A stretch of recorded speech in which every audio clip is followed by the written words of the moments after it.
came up out my forest, they looked into my room. I was only 4 years old, I didn't know what to do. I was playing muscle man with a friend, I think the dude was named Vernon. He saw the M16s, they stepped away from the curtains and they kicked in the door. This is the DEA. They saw my father and then they fucked up his face and they cruised up the stairs with their M16s. They busted into my room and scared the fuck out of me. I saw my mama, I said, what the fuck's happening? She said, we're busted. I said, what the fuck does that mean? She said, for growing the weed under the basement floor. I said, the plant that dad smoked. She said, but there's more.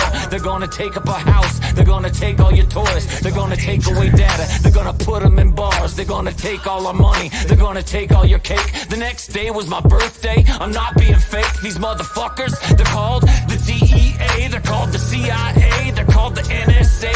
And today, they listen to everything that you say, but you don't give a fuck. You just go about your day. You're not American. They keep a file on everyone and we pretend that we're dumb. We sell all our metadata. It's worth more than a sum, but they don't give us back none because they know that we're numb. We got some stupid motherfuckers that just want to be safe, and they'll give up their freedoms, man. They'll give up their say. They'll spend $1 million on education just to join up the slaves. You're not American. Thoughts.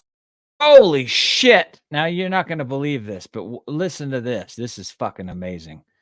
Intro music fades in, haunting ambient tones mixed with deep rhythmic beats.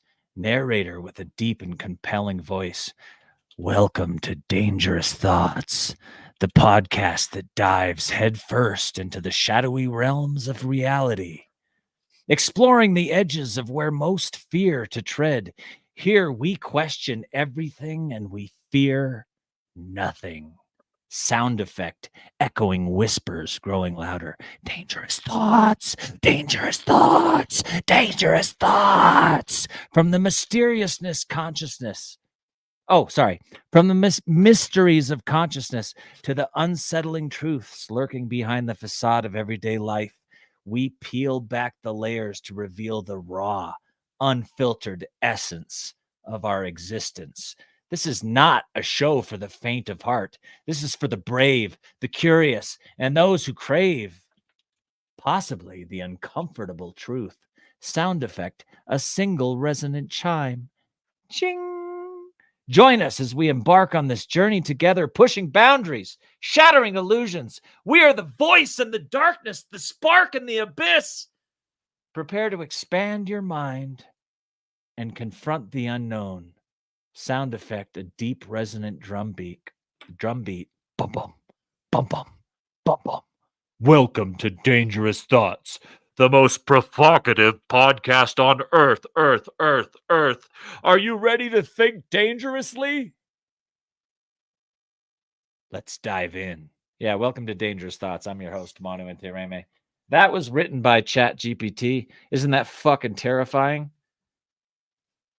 I was wondering who replaced Manu Intirami over here with Alex Jones. Yeah, that what an opening.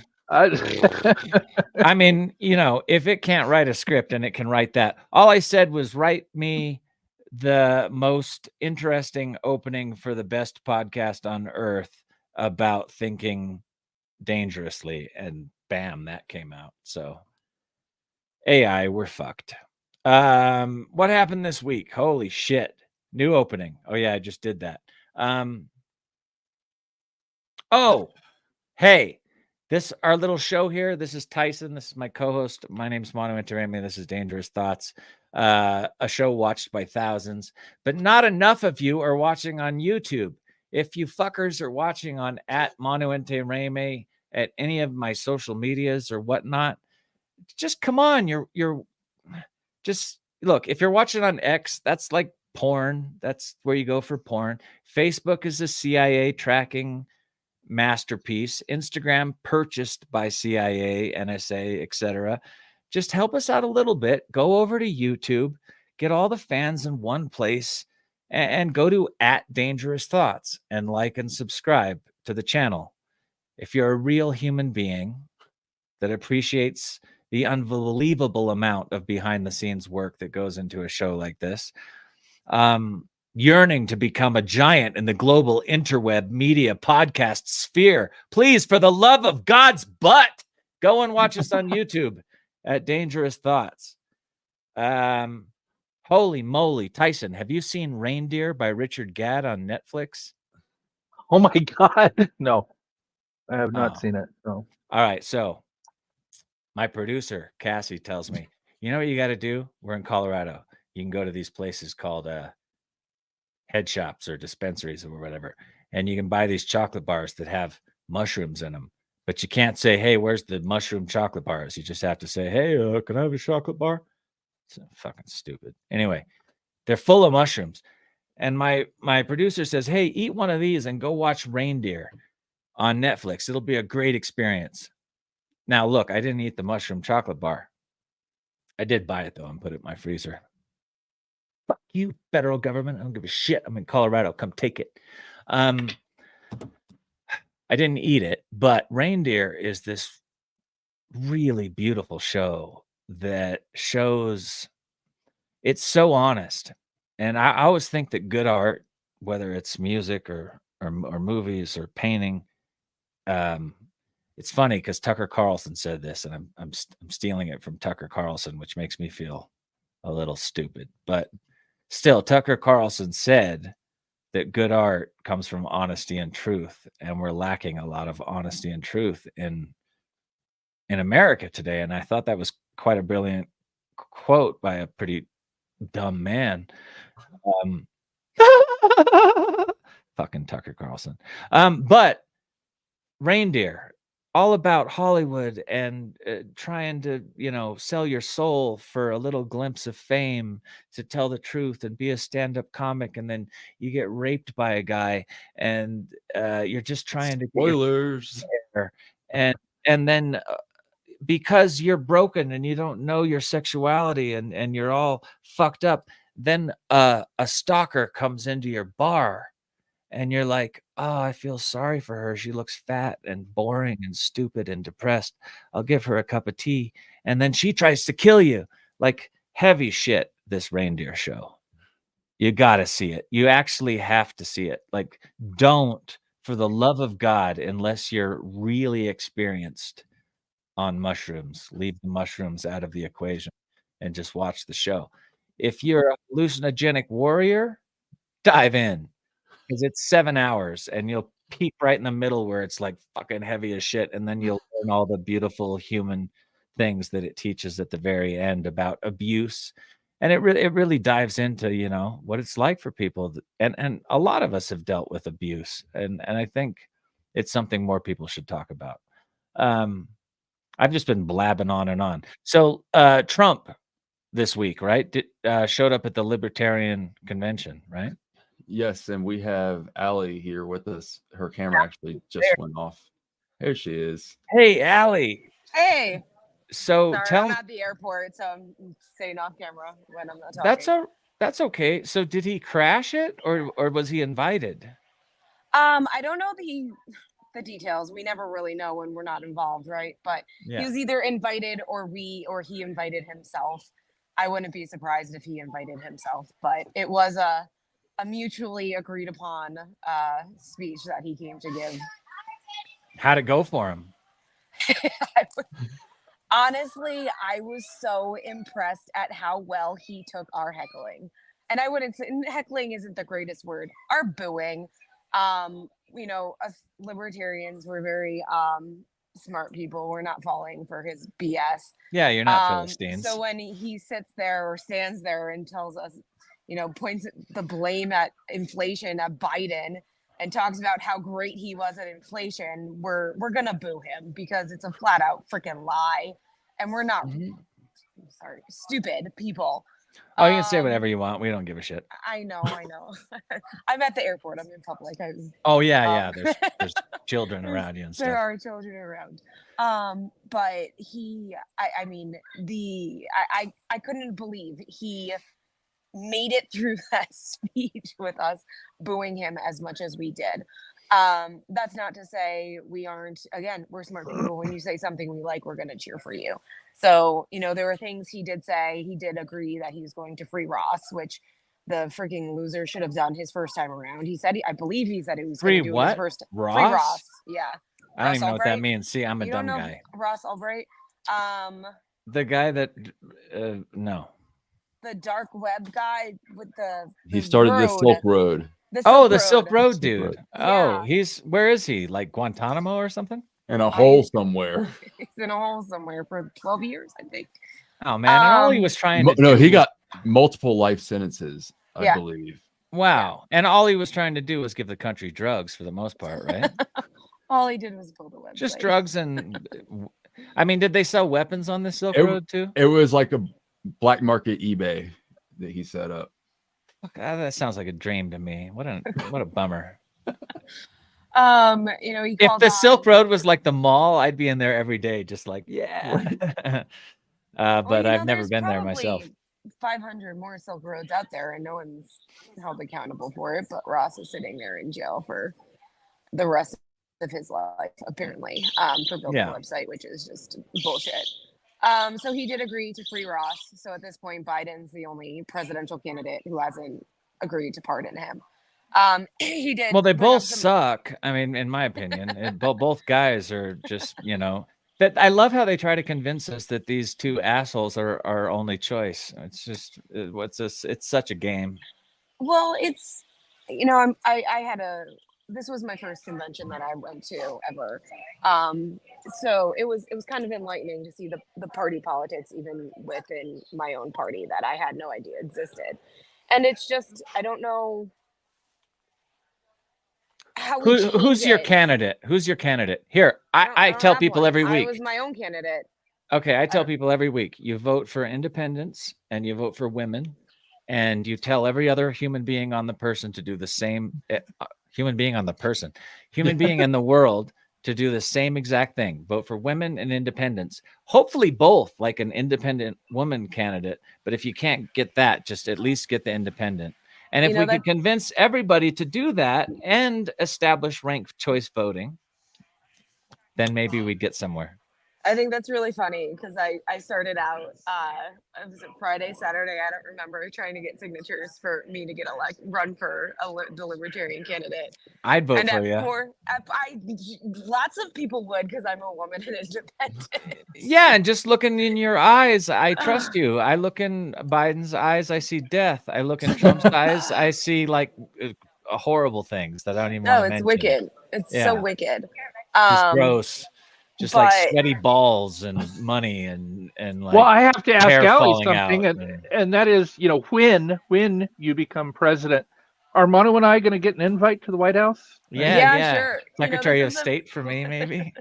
This is the first podcast I've ever been on, so I'll remember you all when I'm president. But it's not going to be for 4 years because some stinky old man berated me and killed my hopes and dreams, and I gave up after 4 signatures. But then some wonderful guy came along and got me like 15 more after the fact. But no, I do agree. I think a female independent is really the best way for us to go. So, Ali, thank you so much for coming on the program. Will you come back for like a whole episode? Because I really like talking to you. I've barely even talked, but thank you. Yeah, I know, but we do an hour show and we have another guest, and he's like the main guest. So I would love to have you back as like the main guest, though, if you would come back.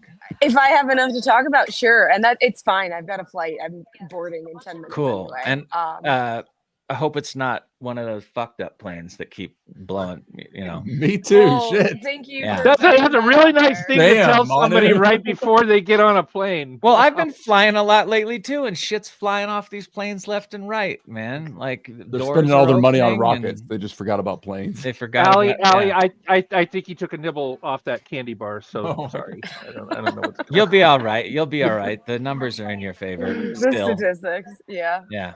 All right. Cool. Where you? All right. Yeah. We'll have a safe flight for real. And I hope we get to talk to you again because you've been a lot of fun. Thanks for the news on Trumpster. Fuck him. All right. Let's bring on our next guest. Thank you, Ollie. So actually, this week we have Mr. Dean McMurray, who. Oh man, did I say his name wrong? No, I didn't. He's backstage.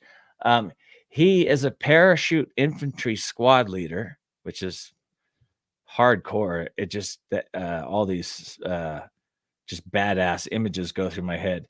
Who is not always aware of his abilities to communicate with spirits, and it wasn't until after an overseas deployment in the Army I think in Afghanistan, that his spirit guides decided it was time for him to step into his gifts, and they paid him a visit.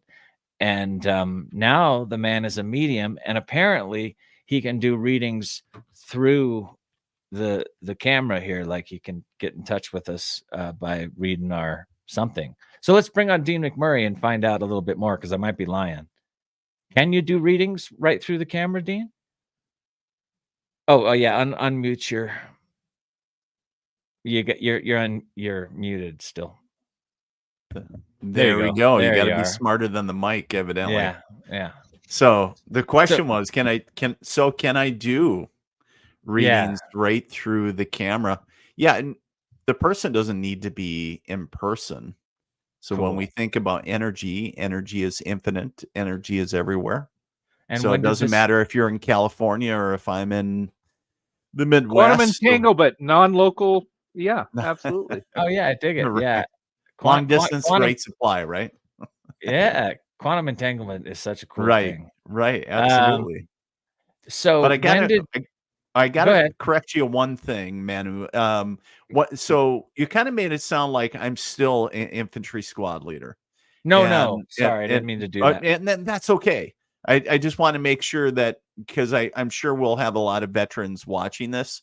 Memorial Day. I've been retired now for 13 years. So, and then we're talking about I think we're going to talk about a few moments in my career. And one of them being in Afghanistan. And at that time, I was a parachute infantry squad leader. We were talking earlier before we went live. So just a little clarification, because I know the military-minded folks are very detailed focused, and they're sticklers. Have you ever watched a military movie with a fellow veteran? It drives us crazy. You volunteer your time though with the rank, and they're calling them sir. I mean, you volunteer your time at the Civil Air Patrol, and you have for years. So as far as I'm concerned, I mean that there's a lot. Thank you. That's amazing. You don't have to do it. You do. So that's amazing. When you were in Afghanistan and you were a parachute infantry squad leader, did you have like a rank, like private or sergeant or? Right. So I was a staff sergeant. Staff sergeant. Okay. Yep. So I was a staff sergeant. I was in charge of 8 guys. So they're, and all their gear and equipment. And so, yeah. So we were, how's that part work? You got 8 guys. Yep. And then what's a troop? What do you mean, the troop? Well, they say a troop, don't they? A troop of guys. We don't call it a troop. No? And we called them a squad. A squad. How many infantry. So it was the size of element. So in the Army, and it's not a new AG word, like, hey, my girls and me with the squad. It's not that. So a squad is, 8 to 9 individuals. And then, and it goes even smaller down to a fire team, which is usually 4 individuals. So you got 2 fire teams make up a squad. And then, usually 4 squads make up a platoon. And then, so many platoons make a company.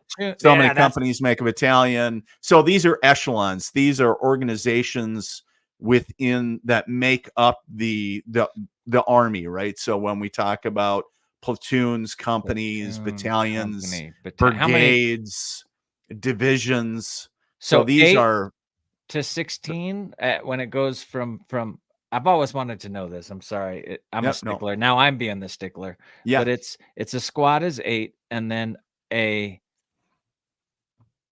not troop. God damn it. Are you talking about platoon? Platoon, yes. How many people are in a platoon? So usually a platoon, you're talking about anywhere from like 30 or so. The number is not always specific. Sometimes you're going to be short some people. Sometimes because of the company that you're in, it might be smaller or it might be larger. So because I have served in some headquarters companies, and they have, because they have the support people. I mean, they just have more people. But the infantry guys, I mean, whether you have maybe a medic attached to you, or Maybe you have some Air Force combat controllers. Maybe you have, you know, you never know. Interpreters. You go into country, and all of a sudden your squad, because of mission, all of a sudden you have more people. It grows. So Yeah. Okay. yeah, so and it all depends. It depends on the mission. It depends on the makeup of the unit. Special operations completely different. You know, I can't even speak to those folks, but yeah. So when the news says we sent 100,000 troops to Afghanistan, they actually mean 100,000 people. Talking about the people, not, you know, like a element, like Okay, troops, so a right? troop So isn't, when an they element. talk about a troop, they're talking about An individual person, human the being. old So like a label trooper, given to a soldier. person, Yeah, a a trooper. Gotcha. Yeah, there you Okay. go. Yeah. All right. So, see, I thought you were a younger guy when I started talking to you when I first backstage. Right. And so you were like a badass in Afghanistan because you're older than Well, I'd me. like And to I think so. yeah, you were like the head dude of your Back in my squad. younger day. Well, this must have, I mean, it wasn't Well, it that was long 20 ago. guys, was it? that was 21 years ago. Do you believe that Holy shit? shit. That was That's like, 21. I was there in 03. So, you I know, was I on was in Star Trek back then. so Jesus, we were yeah, so kids. 21 years ago. Wow. And you know, it's crazy to think that, Wow. you know, when Afghanistan was shutting down, right? And when they were pulling everybody out, and I was just kind of reflecting, I was like, holy fuck, like we have been there forever. But Yeah. let's go back. Let's do a little reality check. Has anybody ever done, and I know the Americans have, but have written books on the history of Afghanistan? And no country, and not that we ever went, or at least I know of, went into to conquer the country, but no country has ever conquered Afghanistan. Genghis Khan, the Russians. No. You know, we went in to establish bases and you know, to that's what I Taliban, thought. whatever the mission was. Yeah, that's great. That whatever whatever we were doing, whatever we were told to do. When you were there, did you have like top secret clearance or any of No. those? The secret. No, it was just standard secret clearance for whatever, you know, whatever we might come across, but nothing top whatever secret. Bill on the camel from the CIA told you. No, we no, you know, sometimes you're gonna see like donkey, sometimes you're gonna see like footage from like C-130s or drones or different things. And that's very rare for an infantry squad leader to see that at that level, unless you're in a very specialized unit. But I was led into a couple areas and for some briefings on some missions. But you know, other than any secret spy stuff, did they give me a Get Smart suitcase with, you know, a phone in my shoe? No, like there was. But it was secret enough that you couldn't be like filming it with your iPhone and sending it back to your wife. Well, and quite honestly, at the time, we actually had to go in and sign non-disclosure, you know, a disclosure agreement because of the operation. And they were like, hey, you know, as far as you guys are aware, we're not here, and so you can't go out and write a novel and then start naming names and this, that, the other thing. And I'm like, all right, whatever. Like I want to do my time here like everybody else, be safe, get the job done, get the mission done. And I want to go home just like everybody else. And so I wasn't worried about like, you know, but it was kind of interesting because I did keep a journal. Cool. You know, just went on, you know, like to remember that stuff, because otherwise it just kind of evaporates into the ether. And so my buddy served in the army as well, but he was in Iraq, and he wrote a little book about his whole experience while he was there. Okay, cool. It's not a very good book, but it's it's eye-opening. It's pretty shocking because he's kind of a dumb guy. You seem like a smart guy. He's sort of a He was sort of. I mean, my buddy Merc. If he's listening, I'm sorry, Merc, but you know you're a big dumb guy. You don't seem like Merc. I mean, his name is Merc, and isn't a Merc like anyway? I'm just being offensive now. I didn't mean to. All right, where was I? Okay, so you're in Afghanistan. Yeah. I just have so many questions about. Okay, first of all, what you said earlier, whatever the mission was, what do you think what do you think we were doing there, really? So the mission that was, told to us is to establish, or to find, and of course after 9/11 to find the jihadist and terroristic cells, and to rid them from the area, and to also create freedom maneuver. I forget the whole spiel. There was a whole aspect, the propaganda aspect that they give you, right? Was there a hidden agenda? That's the I'm question. sure. So here's the thing: is this is the government and the military is so compartmentalized, and that's how you keep secrets, right? So Sure. only the people that have a need to know. And if you don't know, if you go, what the hell are you talking about? Then you just need to shut the hell up, Shut the because fuck you up, had no yeah. need to know. And there was a lot of things that went on that you just kind of go, okay, and you keep on walking, right? That you saw or you heard or whatever. Oh, so But yeah. but the thing is that I was never read into any deeper. I was never read into any deeper mission, other than we were basically, what I did was, I kind of always say, was we were kind of bitches of the fire base. And so we supported special operations and government contractors to do what they needed to do. Yes, did we go outside the wire and do patrols and occupy mountainous observation points and do a lot of other stuff? Absolutely. Did we interact with the local populace and pull security for HLZ and towers and everything else? Yes, absolutely. But anything special op, that was all them guys. So like whether they were SEALs or Army Special Forces or whatever branch they were, whether they were associated with the military or not, because there was a lot of, I'll just call them government contractors over there. And they, what does that mean, government contractors? Well, are you basically saying oil and oil guys? Well, that could be. Who knows? A lot of times they just say call oil me and Rick, opium, right? But we know. I mean, it's public knowledge that the CIA and other folks would go over there, not only interrogators but all other folks, and then also doing investigations and different things. Crater analysis folks from explosions and IEDs, and specialists in things that could track cell phones and would trace that stuff.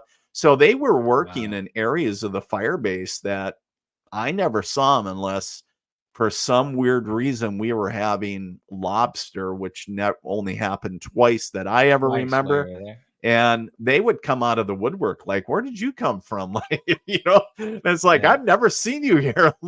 So for all they came from the underground train system that goes all over the world, or landed in the UFOs. I mean, when lobsters so showed up, never ever saw them. And Rick but a was lot there. of times, a lot of things that we wouldn't see went on at night. A lot of helicopters would come and go. A lot of people would get off and they're hurried into vehicles and they're sped over to their part of the compound, and they just do their thing. Vehicles fly in and out of the vehicle, the fire base, sometimes during the day. And they just kind of flash their IDs or their the American flag, and then you just let them through. It's like, it was kind of, I kind of call it, like back in the day, it was kind of like, kind of felt like the Wild Wild West, because It kind of was. Yeah. They were just kind of out yeah. gunslinging, and they just like, it was kind of crazy. There wasn't that. Yes, there was rules. I don't want to say there wasn't rules, but there was a ROE, and yeah. So there was some crazy stuff. But so how long were you there? so we were in country. Well, it was a total of 8 months. But about total on site, boots on ground at the fire base, about 6 months. So did you realize that you were psychic or a medium at that time in your life? No, I did not know that until way later. That actually, so when you were reading that, that was actually part of my bio. And I went on, of course, in my military career to serve in many other capacities. And it was my actual very last duty position right before retiring. And we were alerted to go to the country, the beautiful country of Kosovo. And they have great coffee, by the way. But when we went to Kosovo for the peacekeeping, the K4 mission, and it was what's that? I don't know what the K4 mission is. So the K4 is basically the mission standing for Kosovo, but talking about the stabilization of the country, because they're very similar to Bosnian and Bosnian, Serbian, and those folks. It was the ethnic cleansing, all the wars and everything, and it was more the peacekeeping aspect. And they established the base there that's been there forever, and it was just a rotational aspect. So we did that, but it wasn't at that time. Were you aware? It was when I got back. So the reason that I talk about it is because that was the deployment. That was the precursor to my spiritual awakening. And I call it my come to Jesus moment.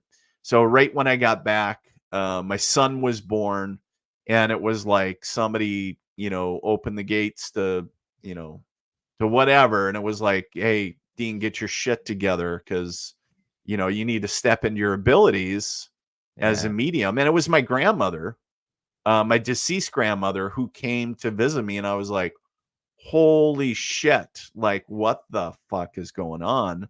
And where she literally, I always tell this story, but she literally pushed me into the mattress that evening that she came to visit me. And I was like, holy fuck, like what is going on? No, I didn't see her, but like every part of me knew that she was there. It was just, and I was like, how the hell do I know grandma's here? And it was, but I just know. And you said pushed into the mattress. Was there a physical aspect to that? Like you felt? Yes. So it was like, so you remember when you're a kid, and if you're goofing around with your brother or your sister, whatever. And so like if somebody's laying on top of you, you have that physical weight, you can feel the springs come up around you. And that's why the story that I always say is, when I went to bed that evening, I knew that she was there. And in my head, I was like, this is all bullshit. I'm making it up. And so I asked her to prove it. And then absolutely like a snap of the finger, the room turned absolutely frigid. And I was like, holy shit. Wow. Yeah. And then I was like, you know what? This is just bullshit. This could be off-peak power, because it was, here I am in the Midwest. It gets cold during the winter. This was around that, November-ish, December timeframe. We're talking, it's getting cold out. So I thought, you know what? It is cold out. Maybe we get the heat turned down. So in my thinking, I was like, you know what? Why don't you prove it? Prove that you're here. And as soon as those thoughts left my head, I always say that, I still remember, like it was yesterday. It was a gentle yet firm pressure that started from the top of my head, went all the way to my feet, and actually pushed me into the bed, and where I could feel the springs come up, around me, and where I could hear it compress. And I was like, holy shit. How do I shut this thing off? Who did I piss off? And then, it was like the 6-year-old little boy in me, Manu, that, came out like, holy shit, Grandma, you're freaking the shit out of me. You got to leave. And as soon as I said that, it all disappeared. Like the weight came off, the temperature was normal again, but I was sitting up in bed, completely covered in sweat, out of breath. And the whole time I'm conscious, but I have my eyes closed, and I'm trying to analyze myself going, holy fuck, am I going crazy? Am I having latent PTSD? Like what, trying to, like, I'm no doctor by any means, but I'm like, holy shit, what's going on? And my wife, if for those of you that are maybe a mom, has met any mom, we had a baby and a 5-year-old in the house, an infant and a 5-year-old. And my wife has never slept this deep. And she is sawing logs. Like, she has never slept. And I'm like, you need to wake up. I'm freaking out. Yeah. And she was like, what the hell is going on? And I was like, there's a spirit in the house. And she was like, how the fuck do you know? And I was like, right, I don't know. And,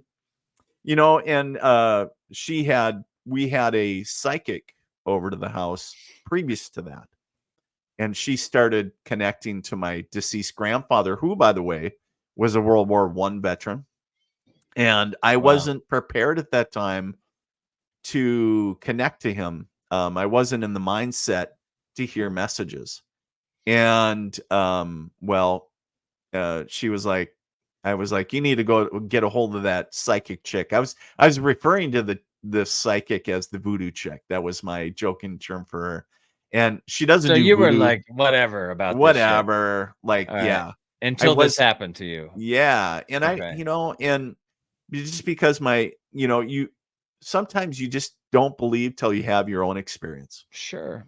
And That's when fair. I had my come to Jesus moment, I was like, what the fuck? It's easy for people to empathize. It's hard for people to actually what's the other word? Understand, Yeah. actually relate on a Right. deeper level than just Right. oh, that must have been wild if it hasn't actually happened to you. Right. My grandmother, she doesn't have any great messages for me. It sucks. It turns out like a couple times a year, my grandma would come and I'll just be standing there or sitting down and she'll just come up behind me and she'll get in my ear and she'll go, hey. And that's happened to me for like 20 years. Wow. And one night my mother was in the other room and I heard it and I was like, Mom, it was like Christmas or something.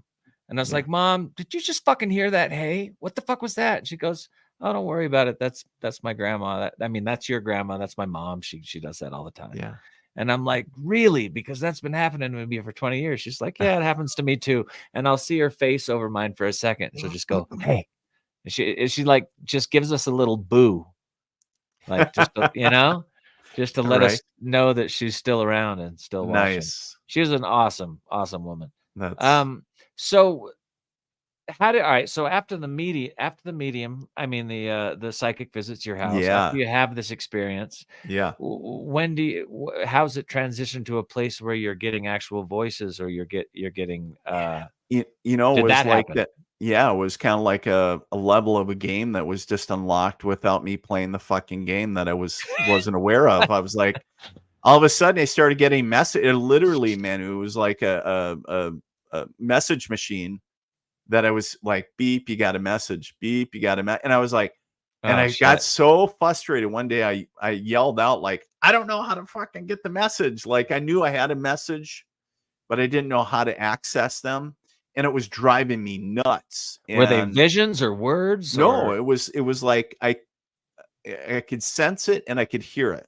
And I was like, okay, I got a message, but I don't know how to get at it. And so I told my wife about it. And of course, she was very supportive from the begining. And she was very into psychics and mediums and all that. And little did I know that she had secretly, for years, had been going to these galleries. Been married to a witch for years. You had no idea. She actually, little side story. It's a little side joke with us. But when we first met, it was a blind date. It was on Halloween. And she dressed up as a witch. And she was like, so she was like, yeah, little did you know what you were getting married into, right? But yeah, and it was kind of crazy. So she was like, well, maybe you need to take a course, figure out how you access that. And so, I went back to that psychic and actually connected to a different gentleman that, I ended up taking a class with about learning about mediumship and different ways to access the message, how to get in touch with some of my abilities and accentuate them, and and through practice and refine that, and I was like, holy shit, like I can actually do that. And it was, and then it just kind of became a natural course. So one thing led to another, and it was kind of crazy. I was like, holy shit, like, and here I'm still very much in the military when all this is going on. I'm in my last 3 years of military service. I'm getting ready to retire. And were you telling dudes in the military and or other military folks of what was happening to you? I was very careful of who I was telling, because by the time I was getting ready to retire, I was a senior non-commissioned officer, and I, had gained the respect of a lot of senior officers over me. I worked very closely with a lot of them. A lot of people knew me. Yeah. And did you lose your scratch? I mean, no. But I was always worried. I didn't want to become that guy, right? So, be like, well, McMurray's getting close to retirement. He lost McMurray, it. And, but the thing is that, so I only told the guys. Grandma's talking to him. He's like, pushing him in the bed. He must be on the meds, right? And put him in the bathroom. He can clean the latrines for the last 3 years, right? So, but it was kind of interesting, the aspect of that. I only kept it between me and a few of the guys that I supervised, and some of them found it so fascinating. They were like, holy shit, dude, then what? And there was another guy, he was like super Catholic, and he was like, I will pray for you. It's like, I think I need something. I don't know what the hell is going on. And but then eventually, I'm always down with people praying for me. It can't hurt. I'm like, hey, you're gonna pray for me? Awesome. I need more people praying for me, because I think praying, whether you believe in Jesus or any of the gods, it's good juju. It's good juju. You got human beings giving positive thoughts your way. Yeah, I'll take it.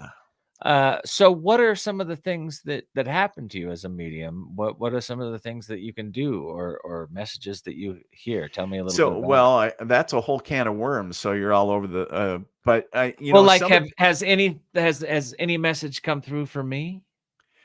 Well, I haven't specifically sat down and started taking messages for you tonight.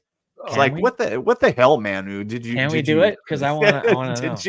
He's putting his big old mug right in there. But the thing that I wanted to share is that one of the, with the aspect of being a medium, it's been really humbling to be brought into hospice units for dying veterans, and the family and the veteran themselves wanted to know that their family was on the other side, waiting for him. I still remember that one, still touches me. Or, very heartbreaking ones of where, sons or daughters have passed, whether regardless of age, or, of course, military families, and of course, parents and everybody else. So it's so varied, like what you deal with as a medium. Like one day you could be, talking to somebody's grandma, and maybe for you, Manu, and going, and be like the shortest message ever. Your grandma says, hey, and she says, hey, hey, all I ever get. She says, hey, and sends her love. And, but the thing, but then the next day, then you could be working with a family to help find a lost family member, or working with a nonprofit to find where the body is for a homicide case. You do that kind of stuff too. Yeah. So I have volunteered. How do people track you down? How do people find you if they need that? They just find me. I don't know how to describe it. They look for me. So they look for mediums. They look for different things. And I don't take a lot of those cases on because I do that pro bono. What's that? You still have the militarymedium.com site? Yes. Can people send you go to my website. if they yeah. so Yeah, Dean Murray, reading? or DeanMcMurray.com or themilitarymedium.com. You can check me out there. They have. And but it's in the it's description like, below, by the way, guys that might want to get a reading from Dean. I'm begging for one here because I think I'm gonna die soon. no, I had a near-death experience, and man, I've been talking about this every week. But the long and short of it is, my soul came to me, showed me all my multiversal lives that I was living, and basically said if I wanted to live to be, it showed me like the path to living to be an old man that was happy and full of love and friends when I died. And I had to do all these things in this life, in this corporal form called Manu. And I did 11 out of like 12 of them. And so I fudged on one of them. And I feel like because I fudged on that one thing that I was supposed to do, that I'm feel that you're fucked now? Well, fucked in this life. My soul was very much like, hey, you can die now, you can die down the road. But if you want to live old in this life, do this. And then I did almost all of that, but I didn't really keep up my side of the bargain completely. And so, and all it was getting on an airplane. I wasn't supposed to get on the airplane back to LA, and I did. That was the one thing I fudged on. What? Free choice, right? So we have the ability to make a decision, whatever, and I always give the example of this. I could run out today and rob a 7-Eleven. Not that I'm going to do it, but it would set on a course a series of outcomes. It wouldn't be beneficial to me, but the thing is that, that would change. Now, could I, or maybe I could stop a robbery, and that would also set in motion a series of things. So there's and we know this, is that our soul is multi-universal, right? So there's so many dimensional existence of us going on at the same time. So like the Manu that, maybe is down on their luck, and I don't know, they're living down by the Manu that died in that bed. Well, it may be. Yeah. And like for and me, the million for so others many lives, and like for me, for so many past lives, I was a soldier. But in those past lives, guess what? I died. You died very early.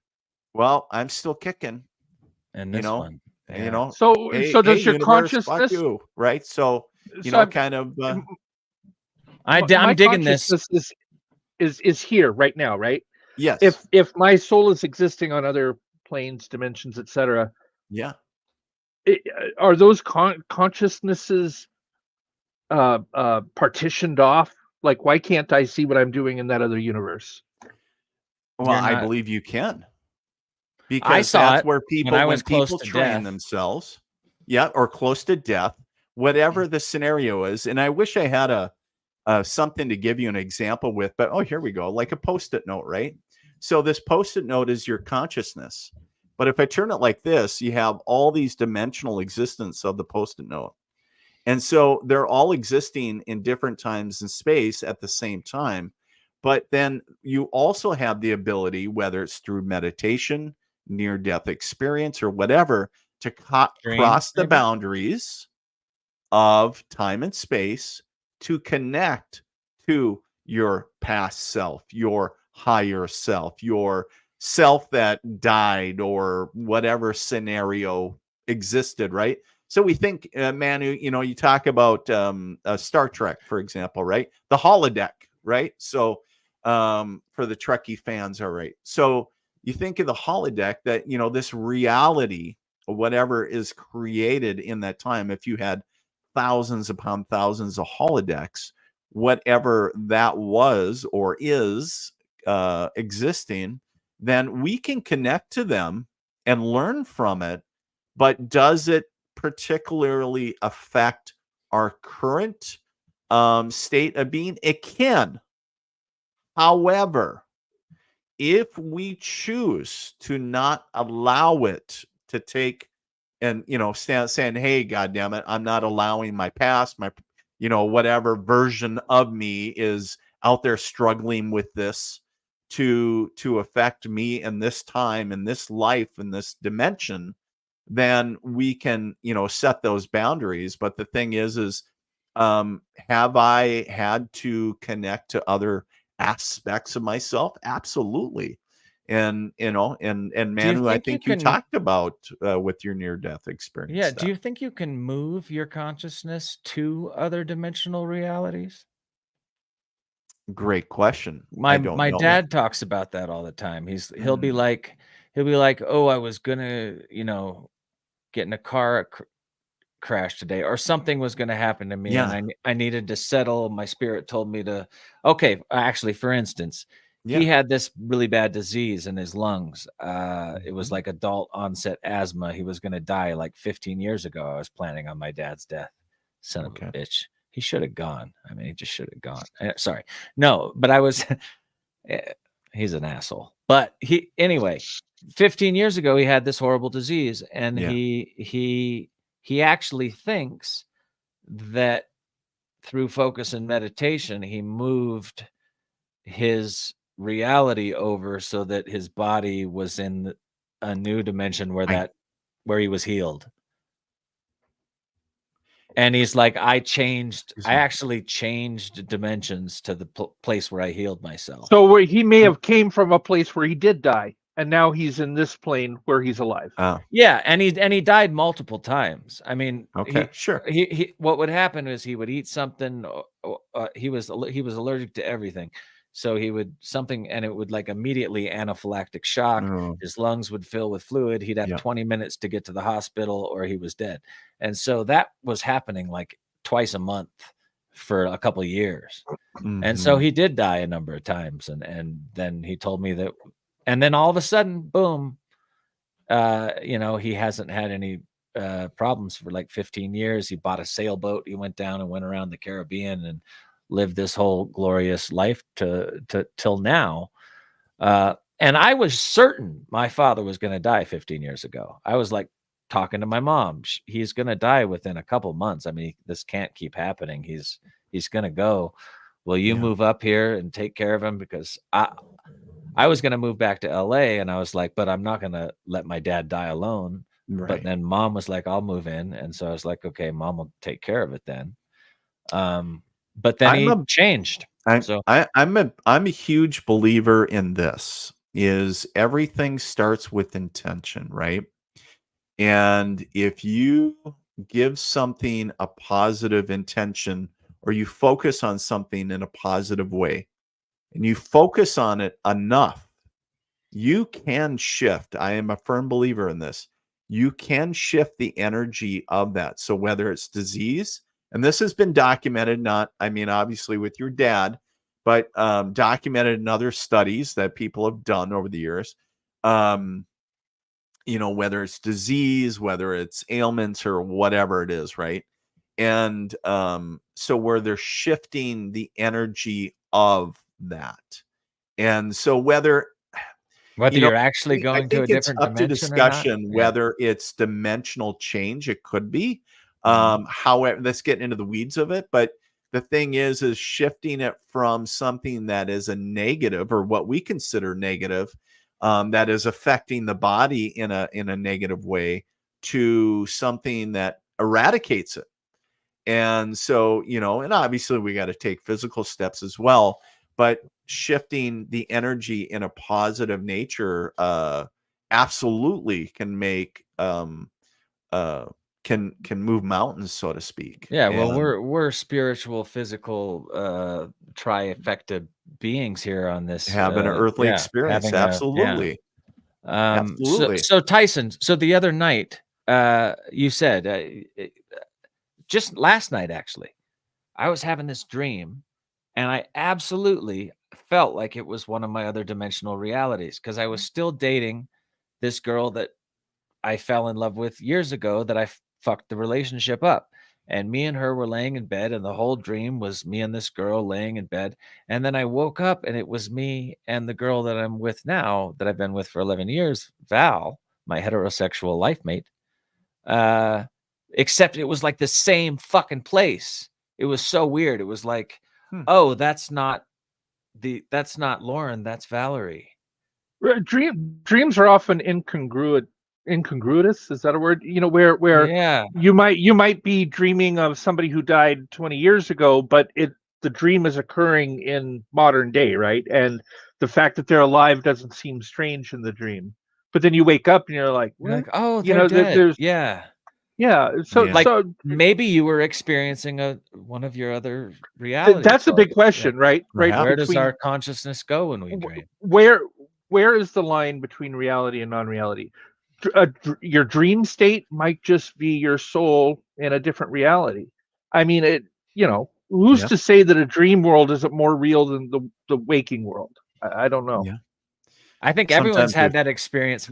Dan, I'm sorry, Dean, but have you had that experience where you're going to sleep and you're like, you start to dream and then you're like, I don't want to have this, and you jump back into this body and you kind of feel like you're falling or your spirit or something, kind of like forced back into like something jumped back into this back into the meat suit. Into the meat suit. Yeah, exactly. So go ahead. You were going to say something. I cut you off. No, I was going to say is that you were talking about the dream state, and absolutely, dreams are really powerful. Obviously, they tell a lot about the subconscious. But why does there have to be a line? Sometimes that where the other dimensions can blend within. So it's like, excuse me. Sometimes I think that we as humans, or having this human experience, kind of our brains have to conceptualize a box, right? And so we say this line between what we consider reality and this other dimensional reality. And I think it's when we remove the borders, or when we remove the lines, the boxes, the ability to slip between dimensions, or everything else becomes a little bit less difficult. And instead of saying that there's a barrier or a boundary, does that make sense? Sure. It does. And Manu's going to kill me. I've said over and over that fucking amoeba and a goddamn. Are you going to? Yeah, we are. No. I won't get into the whole thing. Only to say that we are only biologically able to absorb, to experience reality to a certain point, right? The nature of reality itself may be far grander, but you're right. This meat suit Tyson always tells this story about an amoeba with one sense. Oh God, it can touch the walls. It's only got one sense, so it doesn't really know what we know. We've got five senses, but what's five senses to a multidimensional reality? Squat diddly. What if we had 25,000 senses? Like, we could probably know the nature of reality much more than we do. So we're biologically limited, is what Tyson likes to say. I don't know about that. I might have to disagree, because we're only using a small fraction of our minds, right? And so the aspect of when we are expanding, so like psychic development, and when we're raising our consciousness to speak to higher dimensional beings or spirit realm or different things, we're accessing different parts of our brain, right? And so to be able to feel, so I think about it, when we have our physical abilities to taste, touch, feel, all that, and then we have the same on the psychic realm. Like, how can I describe to you, like, instinct, how your grandma's blanket feels in my hand? Like, like I can feel it. Like, how do you feel energy, and how can it take on that aspect of how you interpret energy and in that aspect? So how do you describe a sense? How do you describe it? So if somebody's blind and you're explaining what sight is like, or if somebody is deaf and you're explaining what sound is like, if you have this sixth or seventh sense, how can you explain to a person that doesn't have it, so that there's some vicarious connection there? I think it would be difficult. Because I don't consider myself a medium. Okay. So I'm trying to figure out, like, what. I wear large, by the way. I'm just messing with you. That's a bad joke anyway. Well, I was gonna say I'm rare. I'm not medium, but okay. Right, there we go. Yeah, medium rare. But so all right, but you get messages or you get but do you have to actually sit there and tune into somebody's vibe? No, not all the time. So it was but usually I do because I want to be really clear is I am not the type of medium that will walk down the street and go, "Oh my God, here, your grandmother is," and so, and obviously I'm making a little bit of a joke, but because of TV. But the thing is, I draw what I'm trying to say is I draw very strong boundaries and guide, with boundaries with other people. So, if I come walking by and I see spirits hanging out, like I did, I was at an Olive Garden, for God's sakes, grabbing food for my family. This was years ago. And there was a dude behind the bar. I was at the bar waiting for my order. And there was clearly a gentleman following him in spirit. And I was like, that's totally his dad. I can tell that's his dad. And I was just, looking at him, whatever. And I was like, okay, well, I'm my own damn business like anybody else. But I always put it back on spirit because I'm not the one that will go, excuse me, your dead dad is saying that, the way that you're busting the bar is all jacked up or whatever they're doing. Right. So, or, hey, he wants to let you know that he's proud of you, whatever. But the thing is that, I always put it back on spirit and say, I see you, I validate your presence, but here's the deal. Because of my boundaries, I'm going, now with the bartender go, hey dude, like you want a drink and hey, what do you do? And then it opens the door of going, I'm actually a medium. And oh, really? I've always wanted a reading. Well, hey, okay, so if you're open, you're almost like the Masons. You got to ask to get read. You got to knock three times. You got to ask to join the club. So, but if somebody signs up or what, but I'm not going to run down the street and go or standing in line. I've got a message for you. Yeah, it's like I don't do that. So because I wouldn't want it done to me. I don't give people permission to read me without my permission because guess what? My energy is personal space. So if I give you permission, that means that I know, like, or trust you. And so, and there's been times where, I have psychic friends or other folks been on other shows. Yeah, go ahead and read me. But if somebody just comes up and reads me, then I get pissed because then it's like, it's like the Jehovah's Witnesses showing up at dinner time. It's like, dude, I get what you're doing, but not right now. And this is just bad taste. Goodbye. And well, you said we have free will and choice, but what if I don't want to know what my grandmother's telling? Then you choose that you say nope, thanks, and walk away. There's a note here that says the darker side of mediumship: spirits passing through me, possession cases, ETs, etc. What is the darker side of mediumship? Side of mediumship. For instance, I think I am on borrowed time. I don't believe I'm going to live I don't much feel longer. that. I don't feel that with you. Would you lie to me? I don't know why you feel that you're on borrowed time. My soul came to me and said, hey, if you don't do this, this, and this, you're going to die within the time anybody of this. here. I suppose we could debate this all night, but my the thing soul is that, was totally okay with it. Right. But it was like, here's like a bunch of choices laid out in front Dean, of you. I was this close to having him put me in his will. Quit telling him he's not going to die. Oh, 2 weeks. 2 weeks tops. 2 weeks tops. Man, I better. Yeah. Tyson, get it drawn up. Get it drawn up, brother.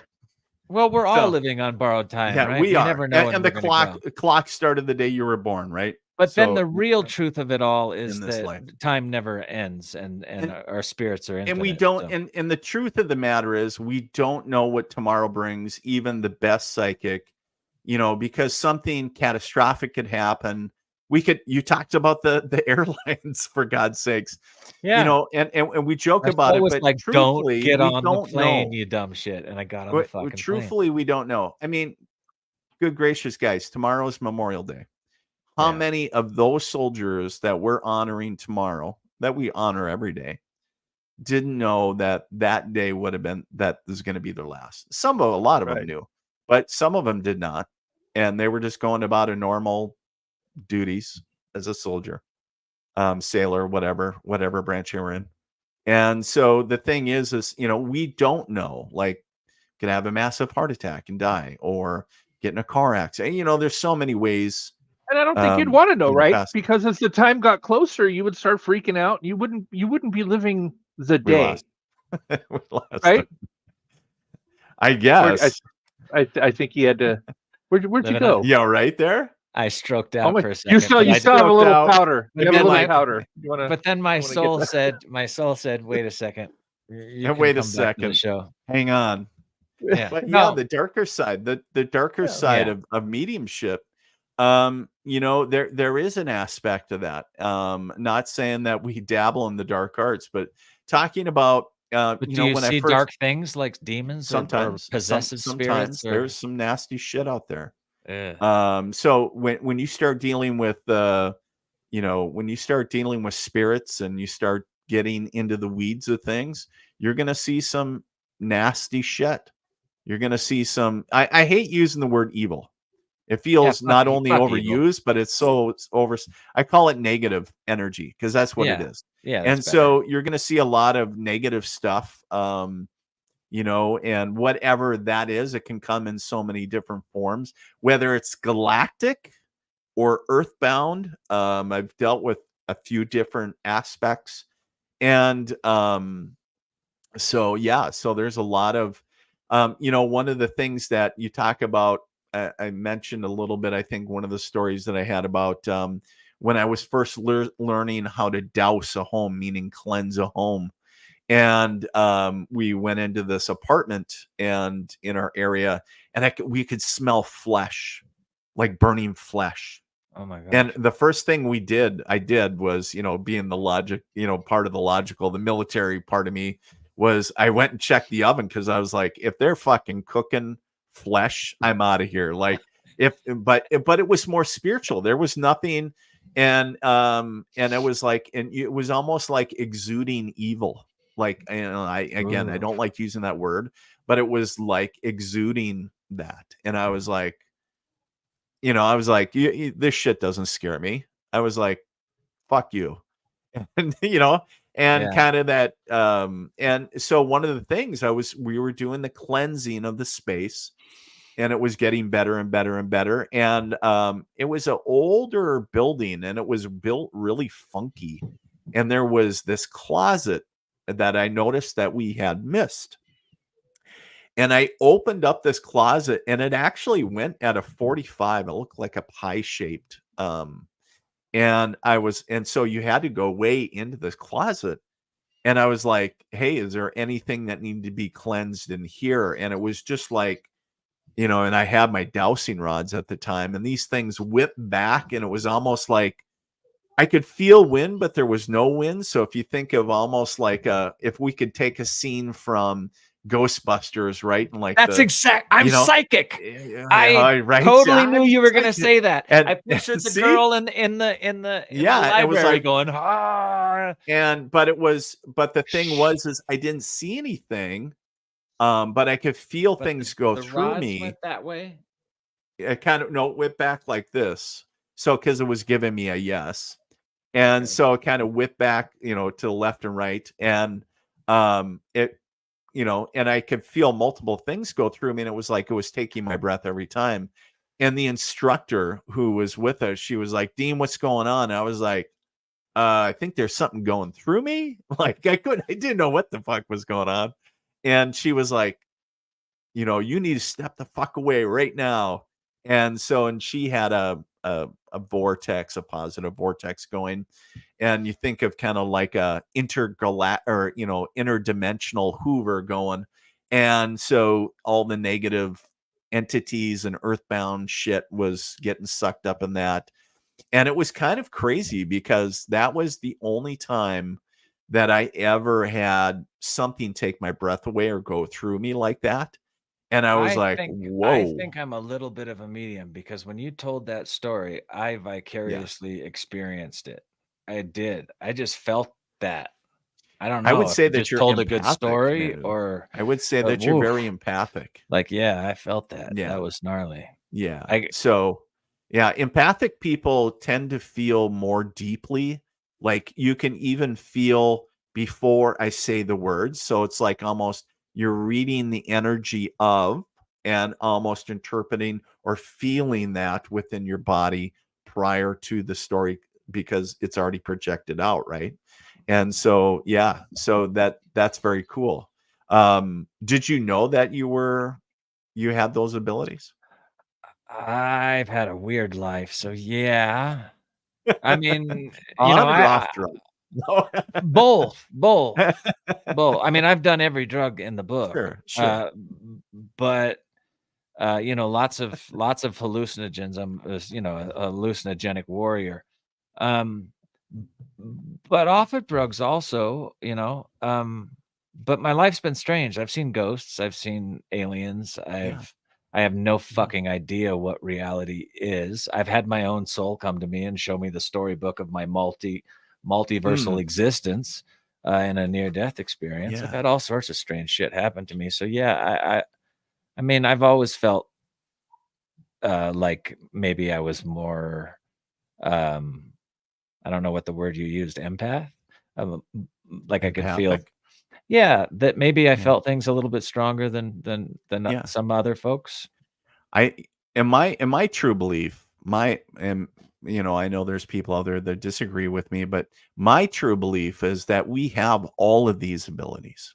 All of us. Whether they're mediumship, psychic, empathic, healer, all whatever label you want to put on it. But I use the analogy, and this is not mine. Somebody used it and I love it, so I use it. I use the example of baseball.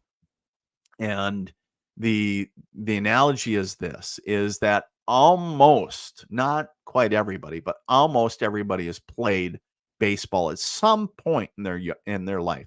So whether maybe in grade school or high school or whatever.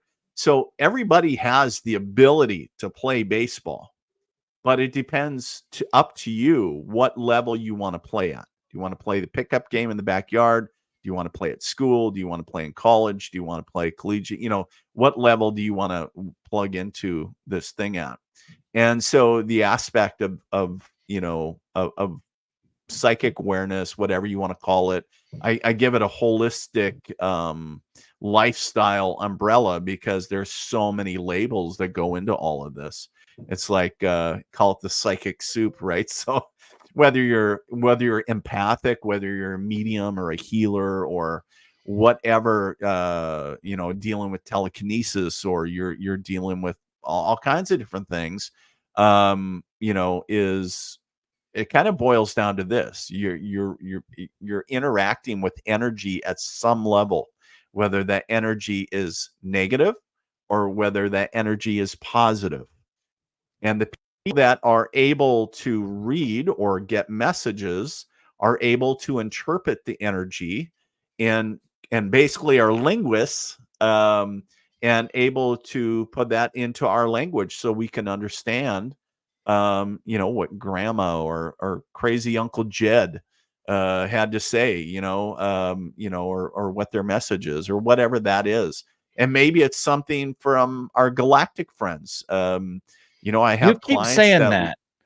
So I have friends. Let's I get have into clients that that love to communicate with the Arcturians. I have clients that love to connect with a higher dimensional plane of beings that want interstellar guidance beyond our our borders of our world. So, do you think some of these beings where are the Arcturians from? So the Arcturians, basically, in a nutshell, are basically the archangels of the galactic world, right? So they're in the kind of, I call them the galactic police, right? So, so when you have some nasty, low vibrating galactic races, so that whether they're tethering and siphoning off energy or doing implants that are not good or whatever the case is, a lot of times we can work with the Arcturians to remove some of these possessions or implants or whatever is going on. A lot of times for a weird reason is deal with a lot of reptilian possessions, which is really strange. And they're kind of like, they're slippery son of a bitches. I wanted to ask you, Dean, are these biological? I mean, are they corporeal, or are they ethereal? More spirit or biological? Well, that's a great Christian. I can't even speak now. That's a great Christian question, Tyson. So that's what I knew you were going to say. That, you go, Manu. So there we go. But I think that there are a lot of. I guess the simple question is answer is yes. I think they're kind of a little bit of all of it. That they can take the physical form, they can take the spiritual form. There's a lot of things that I have tried to do traditionally to rid maybe possessions that did not even make a dent in right. in and their that's energy very or whatever. So it's like, but I mean, what biological, the hell's going on with these guys? Are there humanoids that can't take different forms? They're just biologic creatures that live on other worlds. Right. If we're talking about reptilians still, right? Well, I think there's. I'm not a expert on all the races because I'm a personal belief that we don't know all the races. Oh, okay. I want to see if Manu knows what this means. Manu, what does this mean? 4? That's how many callers are waiting to ask a question. I just thought I'd care. Oh. I love them, but I don't care. I'm sorry. Look. Hey, this is his show. Thank you, Tyson. It's my fucking show, man. My fucking show. Hey, look, I'm talking to Dean here, and I'm fucking having a good time, man. I know. And these people that watch these are dangerous thoughts, damn it. So I love the folks that watch and want to ask questions, and I'll get to them. And I know the show's been running overtime. Dean, are you tired? No, I'm good. I'm energized. So I do have a couple more questions for you before I let our callers get into it. Yeah, I'm sorry, Cassie. Are you beat? I'm good. I mean, I'm the host. I'm the guy that's supposed to say, "Hey, I know how many people are waiting to ask a question." But I'm being a smart ass. I'm playing. What's this mean? Fuck does that mean? That's me being a smart ass. I'm just kidding. No, I love you too, and I love them, and I'm sure they have good questions. Okay, let's. But it just toasted my question. The reptilians we were talking. Yeah. About. Wow. So there was a lady that came on a couple weeks ago, and she talked about this whole inter-space force that some of us are fighting against the reptilians in an interlife that we sign up to. Basically, the long and short of it is Truman made a deal with the gray aliens and gave 2% of the population to the intergalactic space force that's fighting the reptilians from taking over Earth. And so now you're talking about these reptilians also might have a way to possess us or fuck with us spiritually without even being physical. And so it's a really interesting question to me is are all reptilians bad? Are they all are these things? I don't know. Negative. That's a great question. I don't know if all reptilians are bad. I can just tell you that the interactions that I have had with them, they were not good. They're funky. They were kind of more of a, in that host. They were looking for a human host, right, to survive. But the aspect of they were not healthy for the individual that they were in.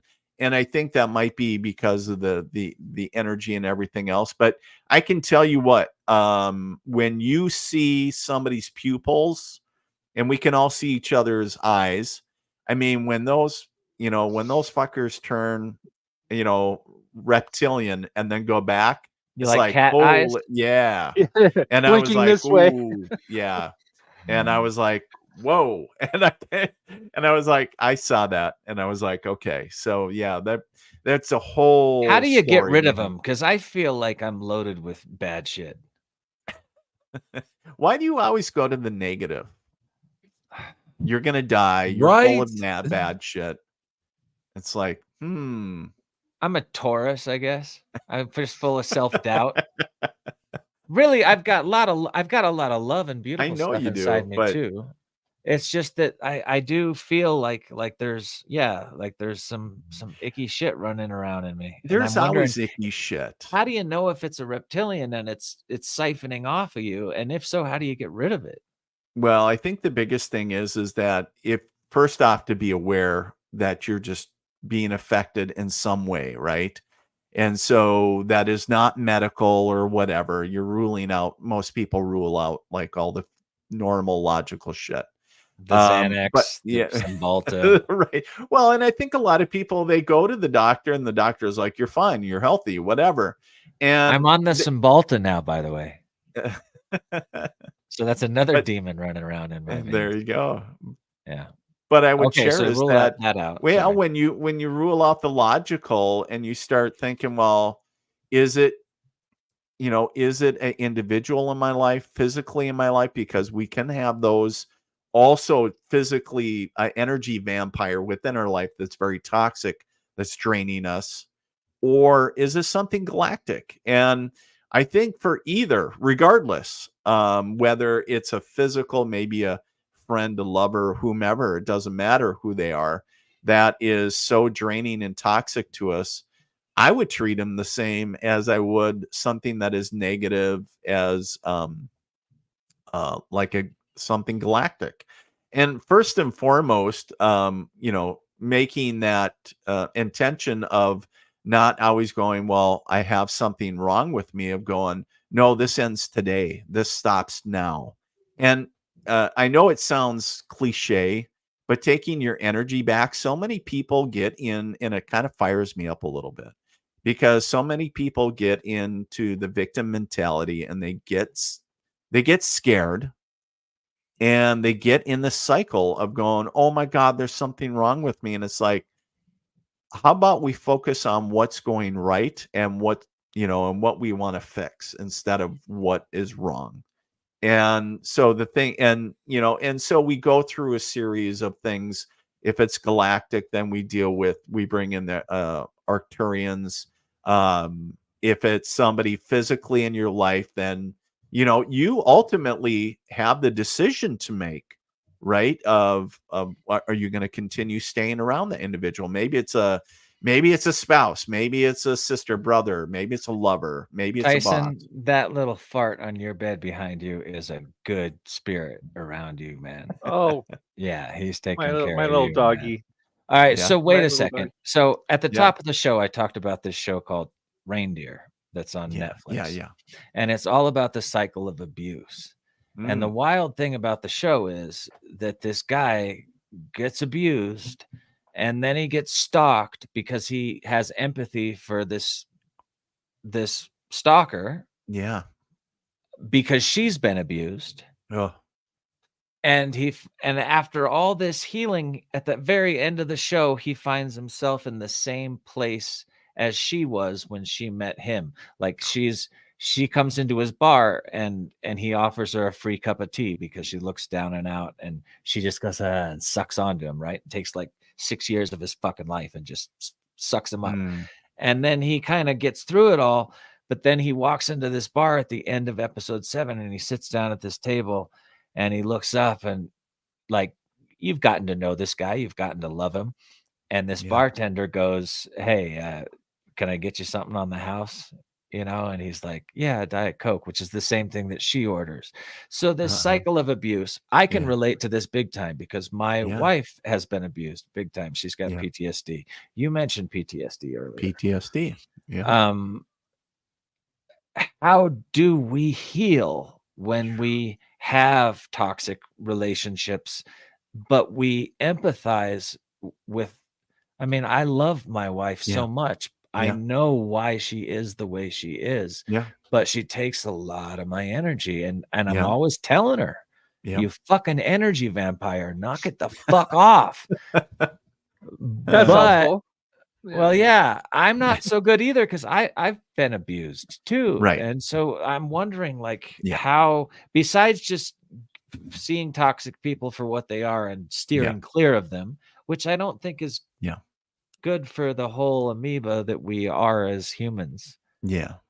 How do we heal how do we heal ourselves and others at the same time? Is there a way to just dodge toxic, or is there a way to fix toxic? that opens another can of worms, because then the question is like, is your soul asking for, were you signed up for the aspect of trying to learn a lesson in this lifetime of forgiveness, or something higher, right? And sometimes I kind of, the new agey shit, I'm like, really, fucking all this trauma. And whether somebody is toxic, or whether you experience something in combat, or whether maybe you were a firefighter or a policeman or whatever, and you experience something, it's trauma. Yeah. And just, give it a baseline. It's trauma. So whether you were abused from, somebody in the past or whatever, you're dealing with this trauma, and different things trigger it. Different people perceive trauma differently. And it affects, of course, we know it affects people differently at different levels and all that great stuff.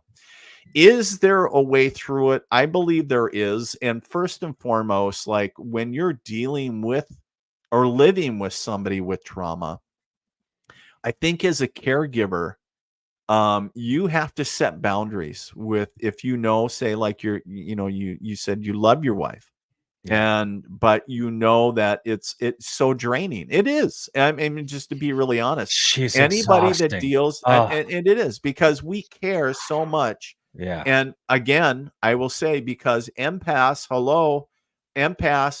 can feel the states of being of people, places, and things. And the more you feel, the more you give, the more you love, and the more you want to heal. The aspect of that is, it's challenging, right? And it feels like we're cutting our wrist to help somebody else live. And so with that aspect is, we have to set very clear boundaries for the caregiver of saying, I know that it can only go this if we much, don't and then set I those gotta, boundaries, it just and saying, I gets love worse you, and worse and worse. You're right. So is there healing? For sure, I can't answer that 100%, because it's up to the individual. Well, I know the answer. Right? And I asked the question, but I know the answer. I've been with her for 12 years, and in the beginning, she caused all sorts of devastation in my life. Right. And these days, and I caused devastation in hers, and we had this whole horrible thing going on. But over 12 years of loving, we've gotten a lot better at not turning our buttons down and trying to turn our buttons up. But it's very easy as a caregiver to slip into that, what the abused person is, the traumatized person is trying to do to you. And a lot of times I'll realize, wow, I just let that happen. Like, I need to be nicer to her and not be so grumpy when I wake up in the morning, because I'm used to being so grumpy because she hurts everywhere. She has all sorts of body trauma. Okay. Yeah. So she's always in pain. And I have to constantly remind myself, like, when I'm in pain, I'm an asshole. So, like, when she's a gem, the fact that she deals with what she deals with and still has lots of moments of smiles and in that constant pain that she's in, I have to remind myself, like, take it easy on her, man. Yeah. You don't deal with 24/7 pain. Well, and I think that's how we navigate, right? We just learn to navigate what we have, our scenario that we have in front of us. I think it's kind of hard to try to, talk about everybody's trauma just on this program, because everybody's situation is so unique and so in depth, and and so to try to learn how to navigate it. But is there any definite, like, is it cured and cut out, and maybe for some. All my shrinks tell me that, and it bothers me. All my shrinks tell me, cut the toxic, cut the toxic, cut the toxic, Get those toxic people out of your life. And I'm like, everyone in my life is toxic in some way, shape, or form. It's a personal choice, right? So it's a choice. We're making choices every day, every moment. And that's okay. It's not about judgment. It's just even Cassie, my producer, who's like a really fucking good guy, sitting over there producing the show behind the scenes, agorist, fucking lets homeless people come into his house. He fucking feeds people. He's fucking a really, really good human being. He's got 3 kids, fucking stud, right? Even him told me to eat a bar of mushrooms and watch that fucking show Reindeer the other night. So even he's a toxic motherfucker every now and then, right? Like if I would have done that last night, we wouldn't be doing the show right now. I would just be like sitting in my room. So yeah, I think everybody's toxic. Cassie, I don't think he hit the bus, but I think he threw you under it. Hey baby, we were just talking about you. She's psychic. She's psychic. Oh, she is. I'm sure she is. Oh, wait a second. Hey Val, we were just talking about you. How you doing? Off speaker. I'm on the show right now, so I love you, baby, but I know you want me to come home and eat dinner and watch a movie and cuddle, and I'm about to do that. Oh, the finale's tonight. You're right. Okay, so I've got 4 people backstage with questions. All right, I'm sorry, it's grown to 8 since you've been talking, so you know. All right, Valerie, I have 4 people that are going to ask Dean McMurray, the psychic, the military medium, a question, and then I'll see you very soon. I love you, baby. I knew it. He knew she was calling. Before we start with our first, was that a good boundary set right there? Did I set a good boundary? Just fucking take it like it is. Ow! All right. Laws. All right. Mala, I'm so sorry to everybody that I've set boundaries. Before we get started with Mala, there's an announcement. I'm sorry, I have to say this. Our regular speaker, Chris Leftwich, is not here today. And I think it's important that we talk about why. Because I want to give a shout out to Chris. Chris is one of our usuals. Chris Leftwich. Love Chris. 2 nights ago, his house burned down. He lived with his father, and his house burned down. And so they're in a hotel right now, I understand. So they're fine. Everybody's okay. The animals got out and everything, but he lost his home. And so our thoughts, I just want everybody to know our thoughts are with Chris right now. And his father. No doubt. Yeah, absolutely. No doubt. Chris, if you watch the show or just tune into the psychic energy of the moment, man. We do all love you. And call me if you need to talk. I think everybody feels the same way. For sure. Mala. Okay, let's take Mala. How are you? Good. How are you? I don't know. Good. Well, I'm having fun. I'm having fun on the show, but in general, beats me, man. I think I'm gonna die soon. I know, Dean, you were awesome. You were very entertaining to listen to. I've had a great time listening so far tonight. So thank you for coming on. Yeah, thank you, man. Absolutely. I usually don't go this long, but you've been amazing. I'll shut up. Yes. So I wanted to ask about your grandmother and why you think it was she that came to you. Do you think she had similar skills in mediumship? I don't believe so. But the reason to answer your question, Mala, why do I feel that it was my grandmother? I know for absolute, without a shadow of a doubt, that it was my grandmother. Number one. Number two, that it was my grandmother because I had a very close bond with her when I was young. And so for her to be the one that's saying, Dean, you need to get your shit together. I need to scare you a little bit to get you out of the frying pan and into the fire so you can start developing your abilities at a deeper level. Then it should be the loving grandma that you remember since you were a little kid.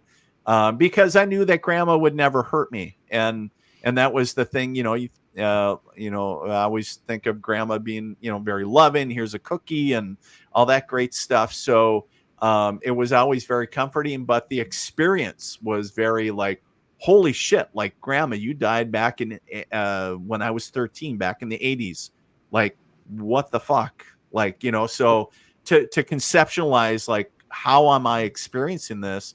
But little did I know that I was experiencing claircognizant and some, some other abilities that were coming to fruition.